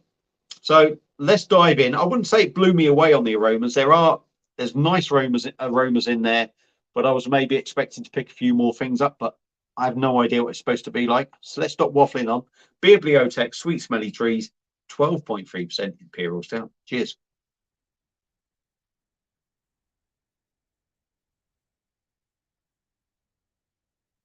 Oh, yeah. That is lovely. That is lovely. Yeah, it's boozy. There's no hiding the booze.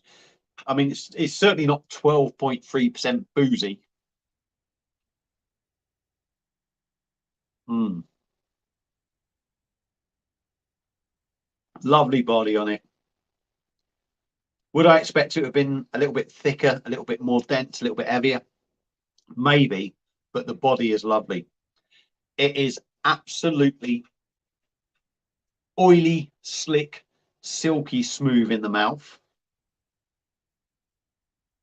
Flavors coming through now, like certainly, you know, what I was smelling. There's flavors coming through that I weren't smelling, if you like, or were very minimal on the nose, but more in the taste. Mm.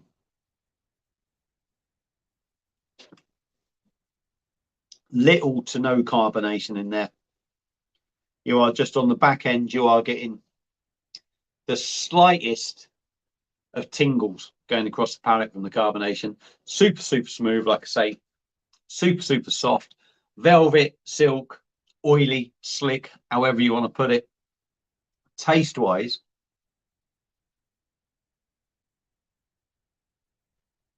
it's quite complex. You get that typical stouty roastiness in there, but it's a little bit subdued because the alcohol is there as well. So the alcohol kind of, it feels like it hides some of that, but the alcohol isn't massive. You know, bearing in mind 12.3%, it doesn't, there's no warmth, to be honest. There's no warmth, but you do feel it in your mouth, but it sort of hides a little bit of that stout flavor, that roastiness.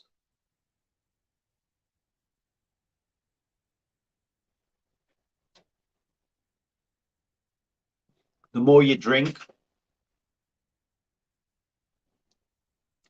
you kind of get used to the alcohol in there.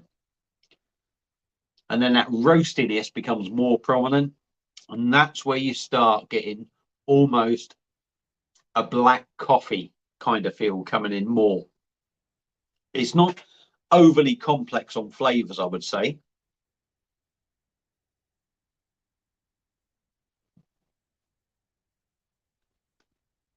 There is a little bit of aniseed in there, almost like, you know, the old aniseed balls that you used to get. There's that in there as well. But I'm not saying I'm picking up loads. I said there was maybe a bit of a dark, rich fruity note on the nose. I wouldn't say that's coming through in the taste. It's an imperial stout that isn't as complex as it could be, although more flavors are coming through.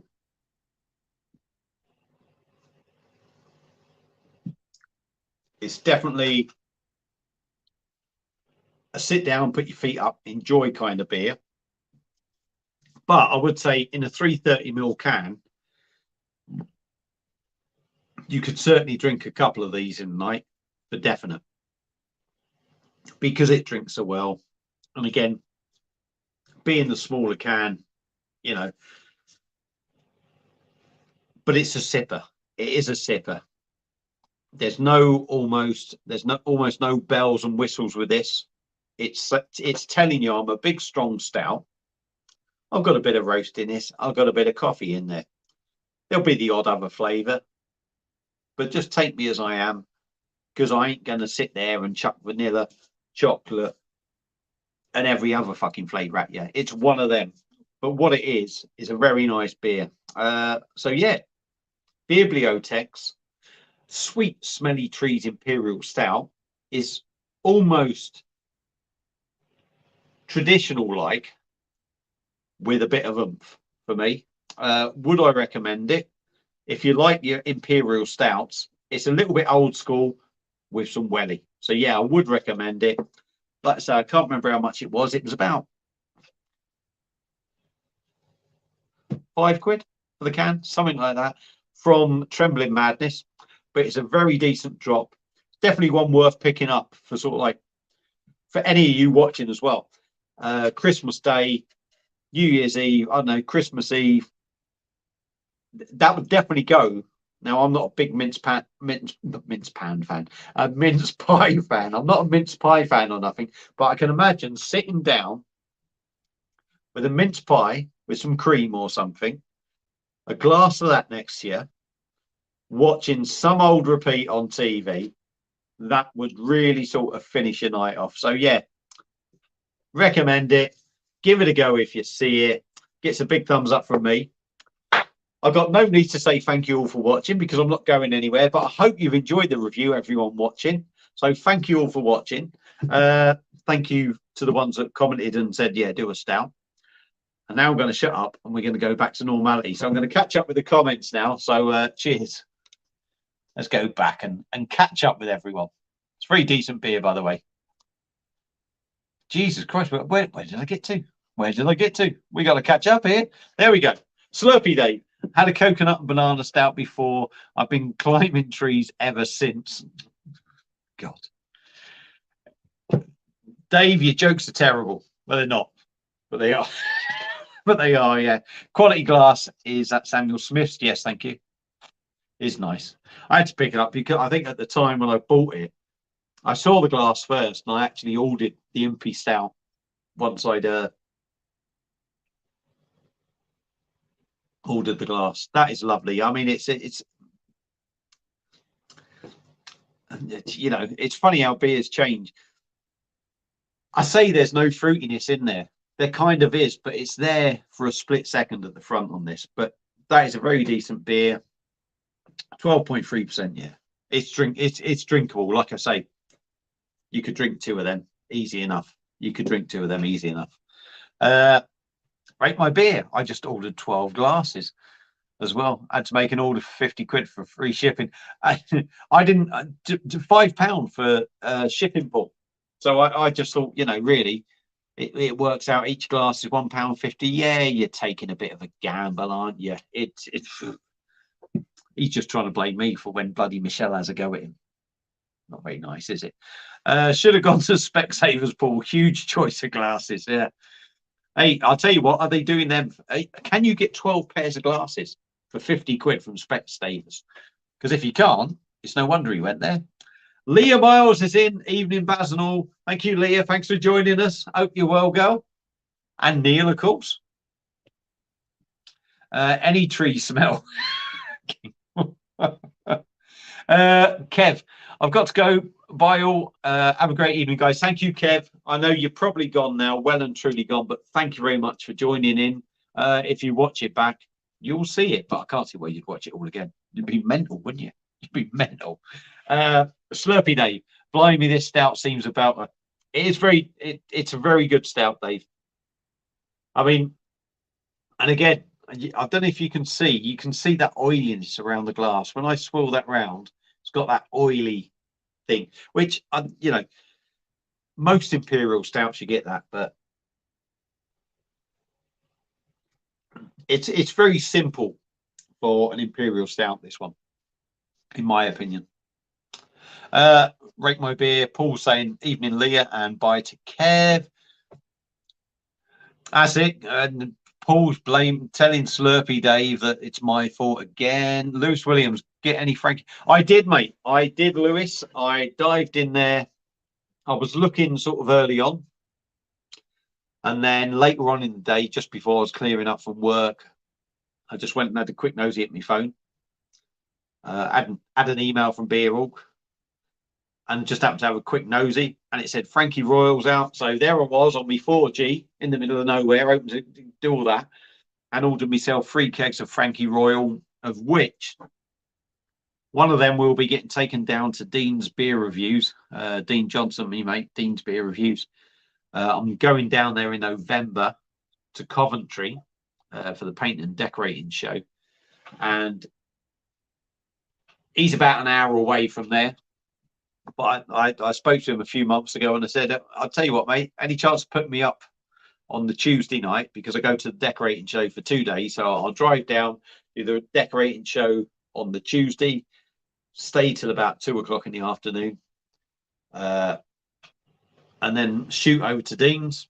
And we'll maybe do a couple of beer reviews. I'm going to take him a keg down because I know he's keen on trying it.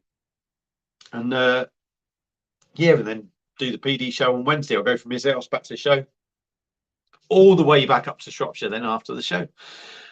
So yeah, I did buy 3. I bought 3.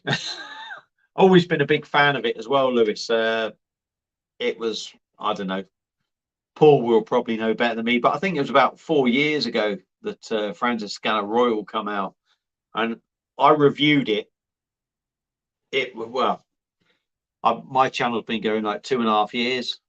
I reviewed it, I think, quite early on, and even when I first ever had it, I thought it was one of the best kegs I'd had on the machine, and it's still up there. And I think my perfect draft 10 best kegs, I think I did put it up there because it's a belting beer, I'll tell you. And there you are, Lewis. I've answered your question. I've reviewed it already. You'd have to scroll back. If you went onto my channel and search videos, Francis Scanner Royal, or even go into the PD section, you would see it in there. You'd see it in there. But maybe I'll review it at a high temperature. I don't know. Maybe I'll try that. I don't know. Lee is saying, hiya, Paul. How are you? Lewis Williams, yeah, defo, mate, glad it's back in. Liam Miles, all good. Well, King Paul, great review. Thank you, Paul. Glad you enjoyed it, mate. I had to do a little bit of that thing, and I did make a note in my head. It was around the 124, 125, 1 hour 25, 1 hour 24 mark that I started the video. So I can put a thing, once all this goes up, I can do it, because it seems a shame.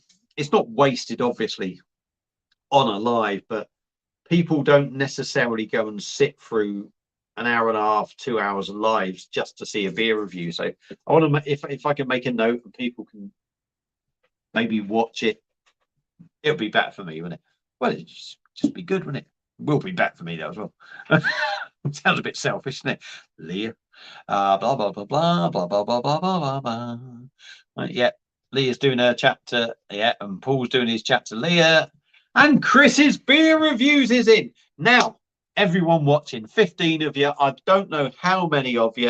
Like I said, I've done a shout out before to Slurpy Dave, Rate My Beer, Kent Beer Reviews, Beer Fan TV, Adam from there. Chris's beer reviews is in. Definitely check Chris's beer reviews out. He's a top fella. Top man, and me and him have to do a live as soon as he's ready to do a live from his man cave. Me and him have got a very old school sort of beer to do. So as soon as you know, mate, let me know and we'll sort that out. But yeah, hope you're well, mate. Good to see you, and hope you're on the mend as well. Hope you're on the mend. What's the temp for Granky Royal, or Frankie Royal, I think you mean? I've got it. I've got the standard PD, so 3 degrees suits, as it's a tad colder. Personally, I'd probably go 4 or 5 on this. I'd probably go about 5 degrees. I mean, obviously, like you say, you've got the standard PD, so you are sort of tied to that. And the good thing is, that's what I like about the PD Pro, is that you can tinker with it. You got 10 pints, and you know, it depends. If you've got a group of lads coming around and you're all going to drink it in an hour or something or whatever. But I like the fact that you can tinker with it. Now, me being the only real drinker in the house, I can tinker here and there with it. You know, one day I can have it at 3, one day I can have it at 8, I can have it at 6. You know, you can just mess around with it. But yeah, if you can only have it at 3 and you enjoy it, and that's the first time I had it. Obviously, this PD Pro hasn't been out long, so it's only been, I think it was December, wasn't it, when they released the beta version, and Paul will confirm that. Paul from Rate My Beer, he'll confirm that. Yeah, so yeah, most of us have had it at 3 degrees. So yeah, it'll be interesting, actually. I may well actually, you saying that, Lewis, has actually made me think, hang on, yeah, maybe I need to review it. I can't do a comparison like Paul from Rate My Beer, but what I can do is maybe try it at a different temperature and see what it's like. But it's got them sort of rich flavors that I think would be better at about 5. I think 5, maybe 6 you'd get away with, I think. So yeah, so look out for that. Well, again, it won't be for a couple of weeks, mate, because I'm going away. But Kenny Joe, thanks, mate. You are just what the doctor ordered. Hey, Chris. You're welcome, Kenny. You're welcome, mate. It's you know, I don't envy. I know you've had a couple of issues yourself, and I know your wife's got a bit of an issue now. So yeah, if I can cheer you up, mate. I mean, you amaze me if I do, but it's great that you take the time to watch, and I appreciate it. I do.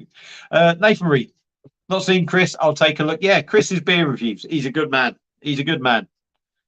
He's had a bit of bad luck, I think, lately on some of his beers. I think he's had a couple of shockers lately. Poor man. I do find it quite amusing. Chris has said, "Are you Kenny?" Slurpy Dave saying, "Are you Chris?" Chris's beers is. We will do that live soon, Baz. It's on my mind.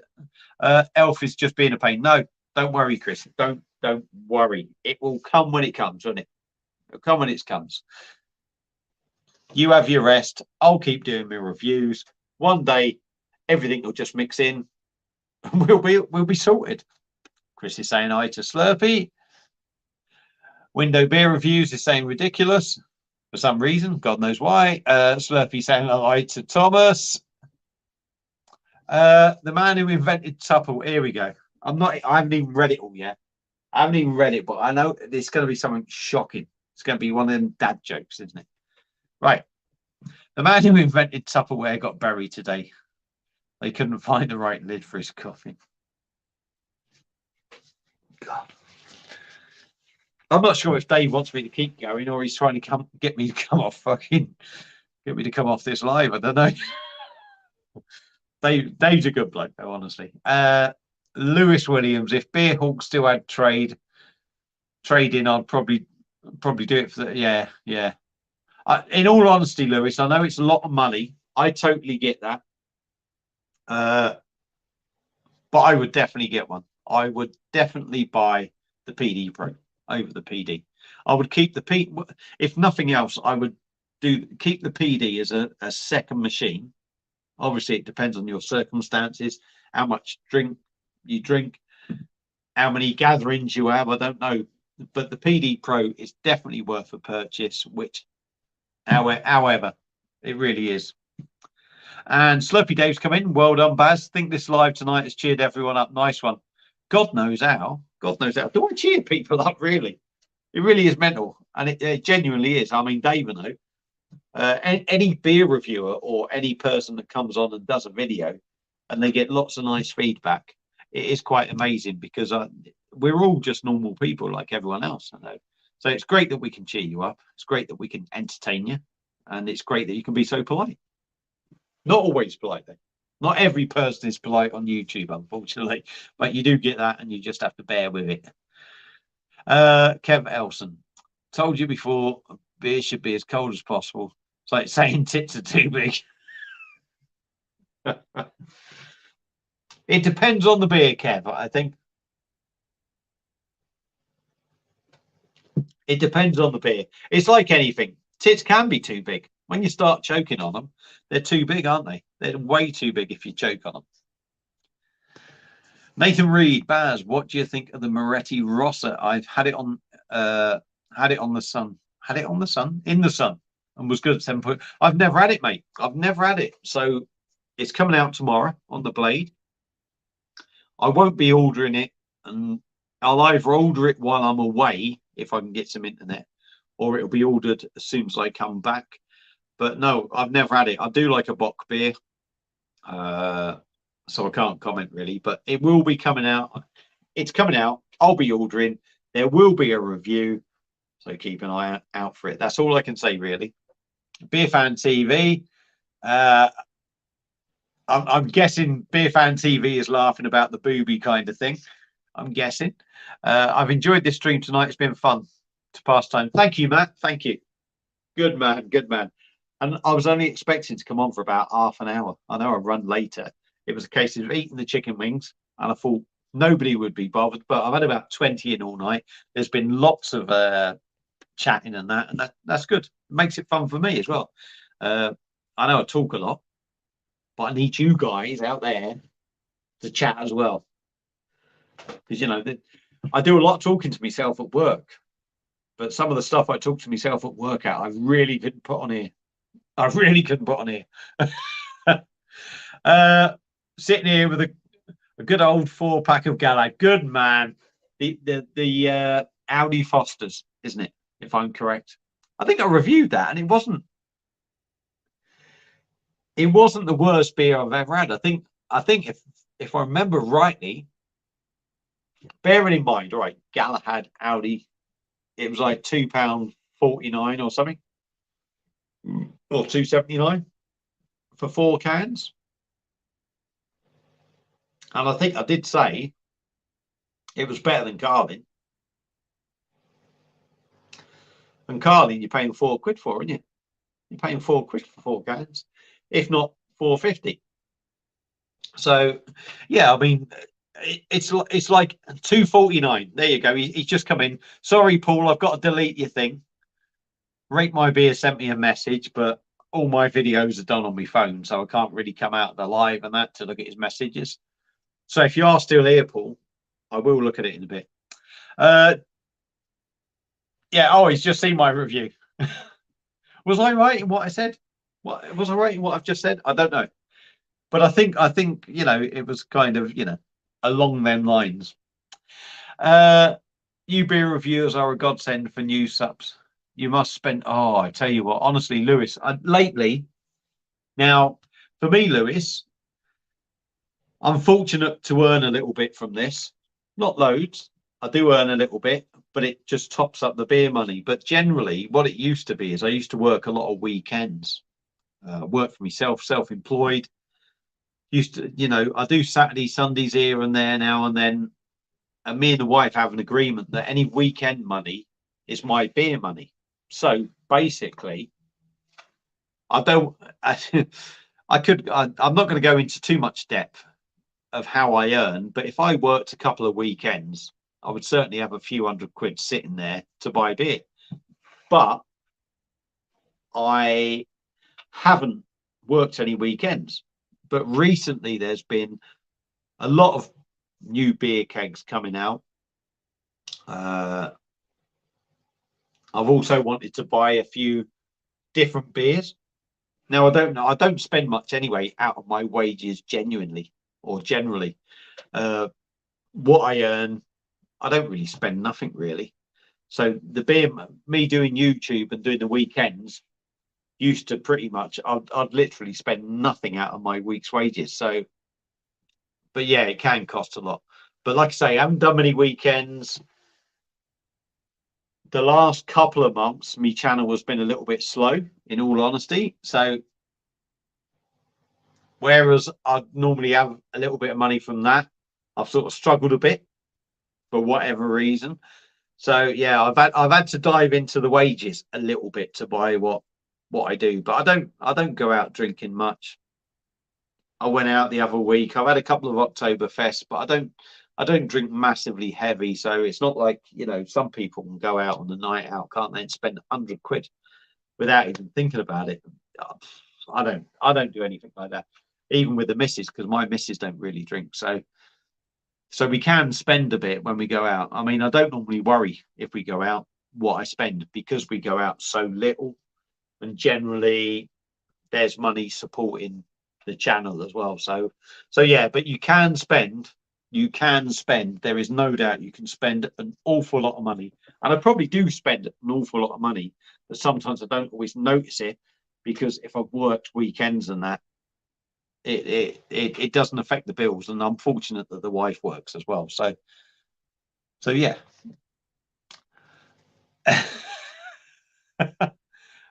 Oh, I just had a message come up actually from Rate My Beer. Apparently it's been kicked off. Right.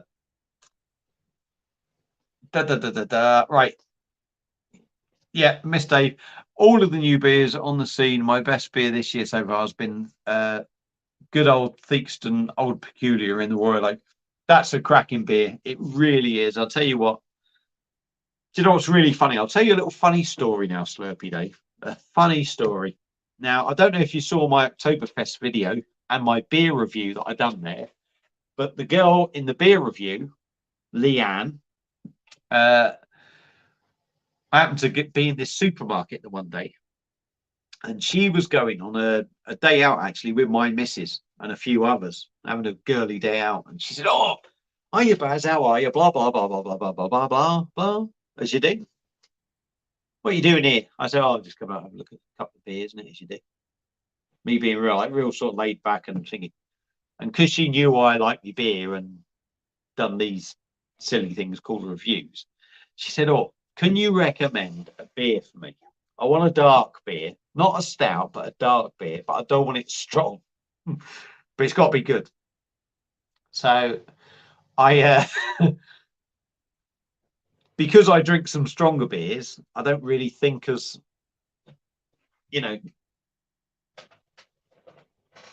I would say I think of a strong beer coming in at 6%, if you like. That's my kind of thing of thinking. 6%. Then we're getting on to strong beers, aren't we? So I said, oh yeah, Old Peculiar. Give that a go. Put that in there, isn't it? 5.6%, isn't it? So it has got a bit of welly, I suppose, for your normal person that maybe drinks 4% beer. Well, by all accounts, by the end of that night, she was absolutely battered by Mrs. Ed. And I got the blame for it because I recommended Old Peculiar. How rude. Can you believe that? So, yeah, that's that little. It's not even a funny story, is it? Funny story? I don't know. I don't know. But Old Peculiar is a cracking beer. Nathan Payne, £2.49. Yes, I do that.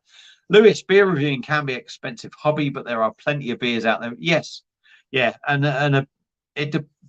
Like you say, and I get what Lewis says, and I get Chris's beer reviews point as well.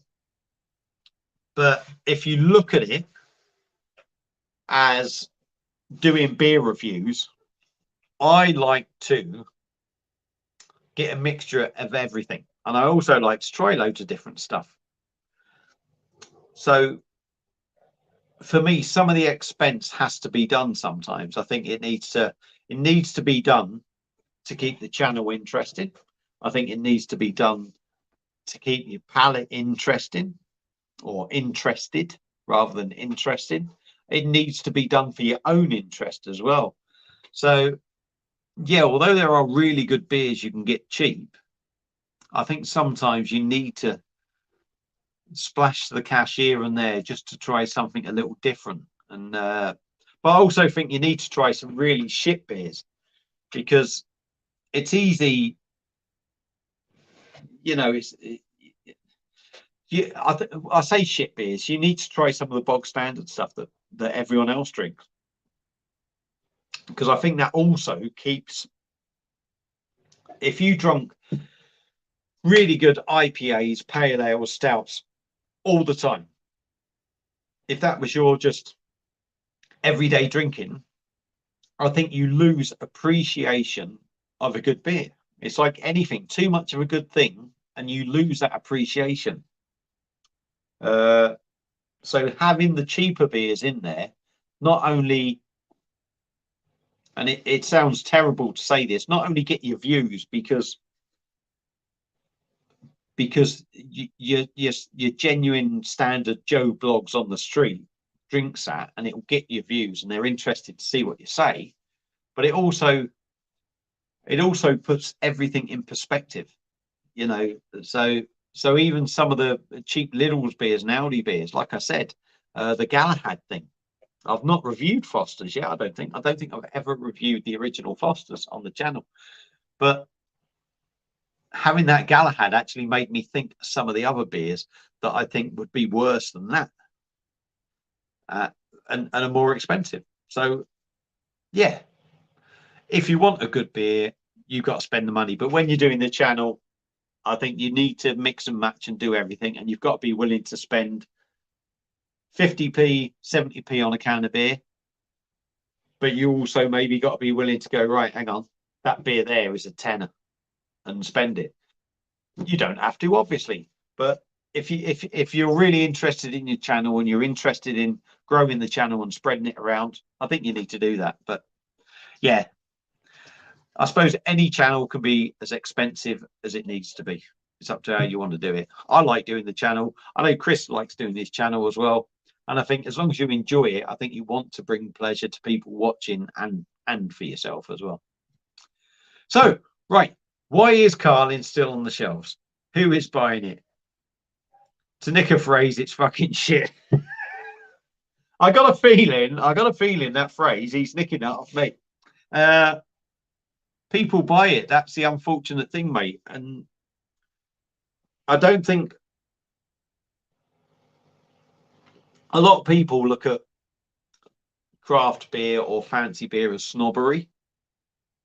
And it can be. I think that depends on who you are and how you come across on the video. But I think like anyone, we all want the nicer things in life. And I don't think there's anything to be ashamed about that. But also, on the other side of the coin, some people can't afford certain beers. Some people like to drink a lot. I think it depends on the individual. And I suppose to the brewery, certainly, I think Carlin is owned by Molson Coors. So Molson Coors will just be thinking, ultimately for them, they're just thinking, we don't give a shit. Let's just keep chucking this out. People keep buying it. And that's all that matters. My own personal view is I'd rather, drink. I'm not at the age now where I'm happy to go out and drink 10, 12, and if I'm really lucky, get to 15 pints, go home, not give a shit about what I've drunk, piss it up the wall, throw it down the toilet. I would rather now drink 5 decent beers, and that would do me. That would do me. I'm just, I don't know. I suppose there's always going to be them people out there that just want that. They just want the Carling thing. And there's going to be a generation of people that want a nicer beer. But I'd like to think people who do these reviews and do the channels, hopefully, generally do it for themselves. But I think we all kind of think, certainly I do, I like to think that if I can put something out there to somebody who's not used to drinking different beers and that, it's nice to be able to maybe open their mind up to try something different. Because I think 99% of us, certainly people of my generation, before craft beer and all that shit, were them sort of typical. You had cider, bitter, lager, and you drunk all that shit. And it wasn't until I actually tried starting to drink IPAs, this, that, and the other, and it took me a while. I tried a few drinks. I could go back on my Facebook timeline when I bought mystery boxes from Beer Hawk, 24 beers or 20 beers for 20 quid, or 24 beers for 24 quid, and they were sort of like short dated.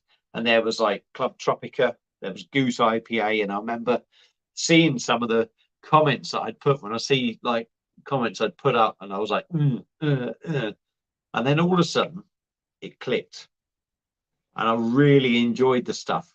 And it was literally going back to a lager, certainly something like Carlin was fucking, it was like, it's shit. If you like, to quote your words, Lewis, it's fucking shit. There's no flavor, there's no taste, it was boring. So yeah, you kind of hope that some people will turn the corner, but you can't tell people what to drink. All you can do is give your opinion. And sometimes there's plenty of beers that I've given opinions, and people have said, "You're fucking nuts. That's a great beer." And they're real ales as well. They're not necessarily typical sort of like, lager beer, lager stuff, like, so yeah. Beer is pretty much down to personal taste. I'd like to think I know a well-brewed beer to a bad one. There's no guarantee of that, but ultimately, if you like a beer, I'm not going to knock you. Budweiser, I used to be a massive fan of Budweiser. In the bottles, it's shit. I've had it on the Perfect Draft Pro. I actually thought it was all right. For one of them everyday chuck down your neck beers, it's the best version of Budweiser you're going to get. It's not going to set your world alight, but it was all right. So I've done so much talking there. We're over 2 hours in now. Slurpy Dave, I'm going to catch up with the comments. I'll try not to spend too much time. My last vid, I spent £4 bus return, £11.50 in the price shop, and 18 notes on ale. 30. Yeah, but that's it, Dave. That's the thing. And sometimes money is irrelevant. We all say times are hard, and they are hard. But really, and I don't want to be knocking the amount how can I put it? I don't want to sound like fucking I'm some kind of rich fucker. But 33.50 these days is nothing. It is no money at all. just because the cost of living and just everything. But ultimately, what you spend, if you get enjoyment out of that, that is worth every penny. And again, with my work, if you like, Dave, I've had people that have asked me to go and price a job. I've priced it and they're like, oh, that seems expensive. That's easy, but we want it doing. And then at the end of the job, when they've seen how good the job is, and that's not bigging me up, but it's basically the same feeling you've had on that great day out. You spent 33 quid, but you've had a great day out. They've spent a lot of money and their house, kitchen, bathroom, living room, whatever, is looking immaculate like a show home. And then all of a sudden, that cost doesn't matter because they're proud of their house, the same as you're happy where you've gone out and you've spent money and you've had a great day out. When it comes down to it, money is great. If it doesn't bring you happiness, it's pointless. If you get happiness out of it, it's irrelevant because the money goes out the window. Nobody thinks about that in the end. Obviously, you know, if you're spending 20, 30 grand or something, and you've only got like, you know, and you're paying that back for the next 40 years, well, it might be a different kettle of fish. Anyway, Lewis Williams, some quality cheap beers in Lidl and Aldi. They're really awesome. Yeah, you've just got to find them, and ultimately, it's going to be down to everyone's taste and what you like, what I like. You know, there's a lot of you out there that watch my videos. There'll be lots that agree. There'll be lots that don't agree. There'll be, you know, you get people that get angry with your opinions. You get people that love your opinions. It's all irrelevant because we all have our own tastes. And like I say, I can't tell anyone what to drink. I can only give my views on a beer. And if you disagree, I have no issue. But there are some people out there that disagree and have to take it a little bit too far and personally. And there's just no need for taking it personally. It's nothing against you. It's just my views on a beer, and that's it. Slurpy Dave, Old Peculiar. So I'd love to try it on cask. I really would. And I'll be honest with you, Dave, I've done on the PD Pro.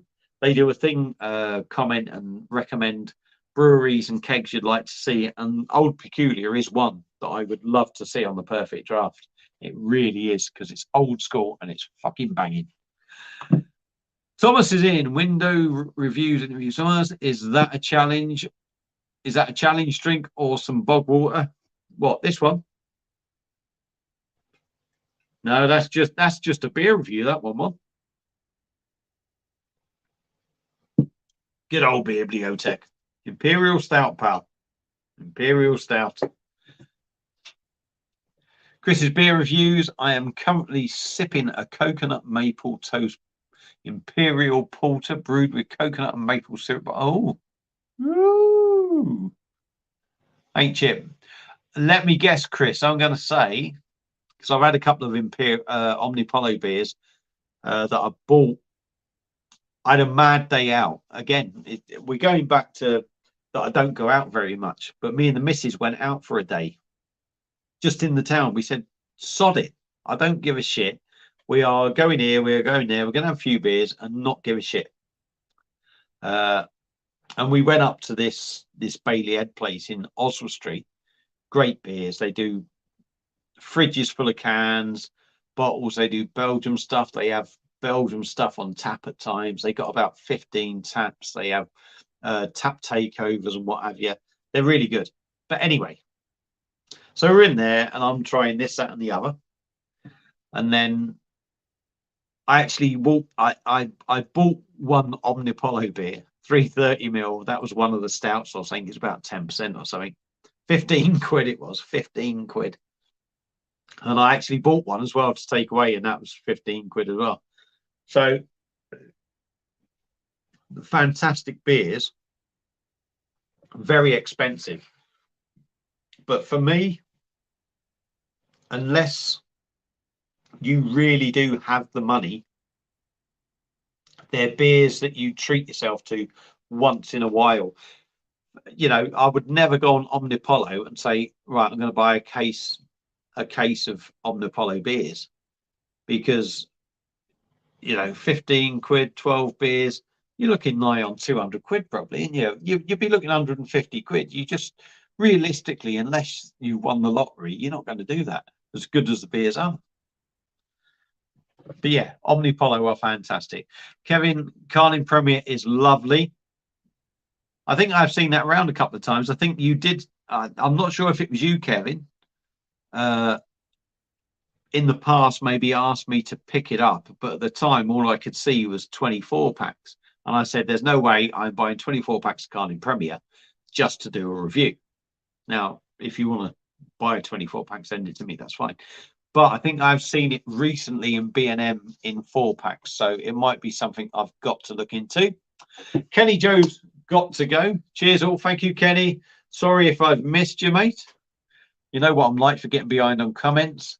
Vincent Doyle, evening Baz, just back from Amsterdam, was looking forward to Hertog Jan. Madness. What? You couldn't get Hertog Jan. My God. I bet you had loads of other decent beers though in Amsterdam. Let's be honest, Vincent. So yeah, let me know what you're drinking, because I'm sure you never lost out. I bet even the Amstel was bloody good in bloody Amsterdam.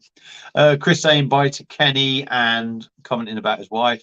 Hi Vincent, just finished another yeah, Chris, I know Paul, get me words out, Rate My Beer, Paul from Rate My Beer, he's not a big fan of Hertog Jan, but I really enjoyed that. I thought that was a decent malty beer, and to be honest, it's in a sense it's along the same lines as this Bafadora, but this thing doesn't even compete with bloody Hertog Jan. Smashing beer. Chris Vincent's commented, I caught up with all the comments. That's nice. That's nice. So just finishing off this, Chris, I don't know when you joined in, mate, but I reviewed this. So I will, obviously this video that I'm doing now it was live spicy food challenge. Decided to, or kind of got voted in, that I'll do a live beer review as well. So somewhere in the description, or when it all goes up, I'm going to try and make a point of pointing out that I've done a live beer review of this at around the 1 hour 24 mark, 25 mark. So if anyone wants to watch it, they can. If they don't want to watch all the other stuff, they don't have to.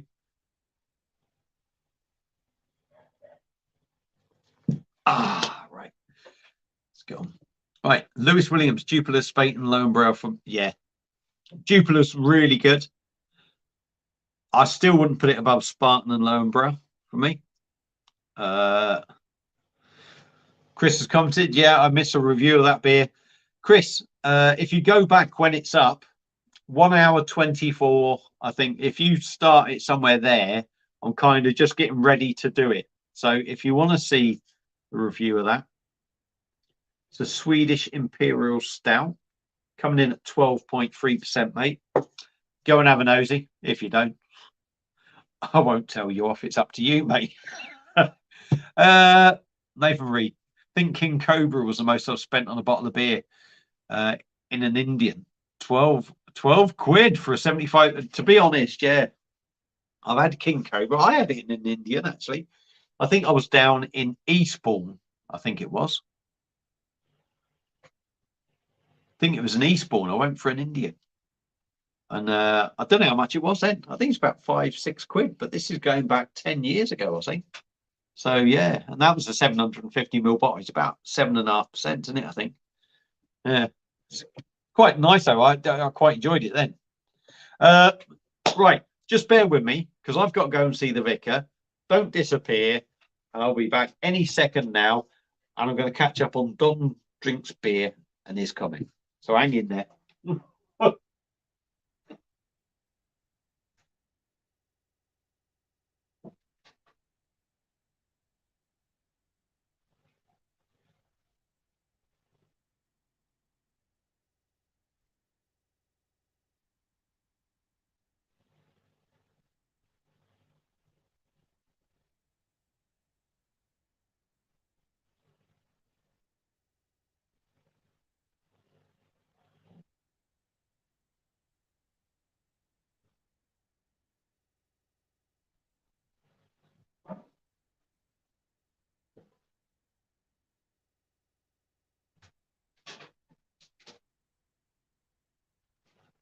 Right, I'm back. I'm back. Stout's getting empty. Stout's getting empty. So I do need to sink that PDM. I'm going to pour myself a Moretti Baffadora. And do you know what? I've got the Moretti glasses, the Baffadora glasses, when I originally had this on the sub, this beer in the background. They come in like 200ml flutes. Now, I bought the glasses for that, very fragile. But 200ml, what can you do with 200ml?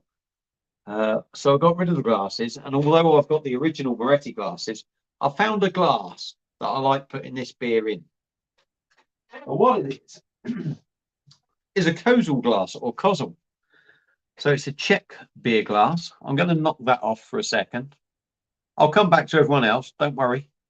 So yeah, there we go. Lovely glass that. I do like that. So I'm just quickly going to pour one of them in this glass. Still got this on the go. It's good. It's like a chaser, isn't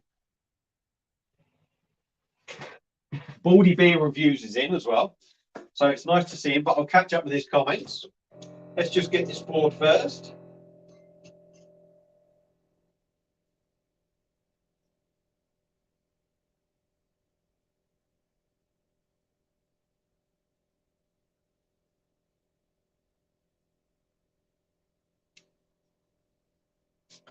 There we go. Oh, God. Bloody chair in my way. Look at that. What I can't say about the beer, I mean, look at that. For me, the beer isn't a fantastic beer, but look at the pour. That is absolutely stunning. If you got served that in a pub, you really couldn't argue, could you? That is a great looking beer. So, no reviews, but I am going to catch up with the comments. So, Don drinks beer. Hey, folks, just had to pour a beer away. Lane Brewing, beach breakfast. It was soapier than fairer liquid. Oh, dear. Not good, mate. Not good. Nobody likes a bad beer. Big Boulder Reviews. How are you, pal? Nice to see you. Hertog on PD for me. Great beer. Great beer. And I do want to. I have commented and messaged this lad. I do want to do a live with him. I know he is very much a PD perfect draft. That sounded very dodgy. PD, didn't it? It sounded very dodgy. He is a perfect draft man. All his reviews are pretty much perfect draft. A great bloke, very in depth, and he does a few snack reviews as well. So if you haven't subscribed to Big Bald Reviews, check him out. Also, like I say, let's get together, mate, and let's try and do a review or do a live or something, because yeah, massive reviewer as well, massive, and I don't mean big. He's a big name in the reviewing world. So yeah, it'd be nice to join up with him and have a chat and what have you, because he seems a sound lad. Rate my beer, blimey, you're still there. It chucked me off early and you froze. Yeah, my channel would have had enough of you, Paul. Back on the Moretti, I'm afraid. Right, Lewis Williams is coming. What's your favourite Weiss beer, Baz? Frankie, hard to beat for me. Are we talking standard Weiss beer, Lewis? If we're coming down to standard Weiss beer, Weihai Stefana is for me is banging. It's banging. I've had a couple of others. I think I've had a couple of Dutch Weiss beers and a Polish beer or something that was somewhere there. They were really, really, really, really good. But Weihai Stefana or Weihai Stefana, however you want to put it, that for a standard Weizen is top notch for me. Top notch. If we're talking different Weizens, the Frankie Royal takes some beating, to be honest. That really does take some beating. And certainly out of the old bloody machine. Vincent Doyle was offered a Hertog Jan Grand Prestige in a pub, but he warned me I'd be... Yeah, honestly, that I've had that. I've reviewed that. Funny enough, the first time I had that, and you know, I know you're going to be thinking, fucking hell, he's doing some talking. He's going on and he's talking. First time I had Grand Prestige was I managed to get hold of a couple of bottles because I booked tickets for a Perfect Draft convention, and you got loads of these gifts, glasses, bottle of this, bottle of that, and the Hertog Jan Grand Prestige was actually part of it. Now, I bought tickets for me and the missus, mother-in-law, father-in-law. They had all their stuff, but my missus don't drink. So you can guess who got the beer. And I'd not been doing beer reviews for long. It was in lockdown and all that lot. It was quite early on, and I got invited on to a live from Scott and Wonders World, along with Dean from Dean's Beer Reviews. And I think I'd had a couple of beers beforehand, and my first beer when I went up on that live was the Hertog Jan Grand Prestige, 10% job barley wine basically, and then I was drinking other stuff and what have you. And during lockdown, and it was lockdown, during lockdown, I think that was one of only two. I was off for 9 weeks in lockdown because I couldn't work, because I'm a decorator. I have to go in people's houses, and it got to the point, didn't it, where they said, if you need to work, and if you can't stay at home, go to work. So I had 9 weeks off, and in that 9 weeks, there was only 2 days I didn't have a drink. And the day I was drinking Grand Prestige on that live, the following day was one of the only 2 that I never actually drunk a beer afterwards, because I drank too much basically. And obviously the 10% Grand Prestige wouldn't have helped, would it? Let's be honest, it wouldn't have helped. So yeah, that's it. I've caught up with the comments. So we're going to finish out. Anyone sort of watching that sort of half joined in, I reviewed this earlier. It wasn't the main thing of this video, but I did review this earlier, and it was around the 1 hour 24 mark. I started 1 hour 24, 1 hour 25. So if you have joined in late and you're quite interested to see what I've done on that review, when this video is literally up on YouTube, go 1 hour and 24 in and just wait for that, and you'll see the review of that if you're not interested in the food and the spicy shit. But other than that, that's it. So I've caught up with all the comments. We still got 20 people watching. I am running out of things to say. It's 9 o'clock, so I might actually end it in about 5-10 minutes.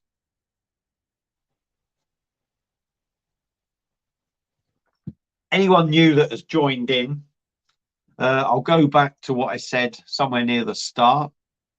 I'm off on holiday on Friday. So for 2 weeks, content is going to be virtually non-existent. It's going to depend on the internet. I'm going to be on a cruise. I'm not paying the silly prices they want for using the internet on the boat. So I may well get a couple of videos up when I'm at shore in places. So obviously I'll try and visit some different bars and do some beer reviews, but don't rely on any content then. But before then, me Camden Hells has run out in the PD Pro. So Thursday evening, I do plan on reviewing Quack Rouge on the Perfect Draft Pro, 8% fruit beer. I'll have one of them, and then that can go in the fridge a couple of weeks, and then when I come back, I'll be hitting that. I've got Franziskaner Royal ordered.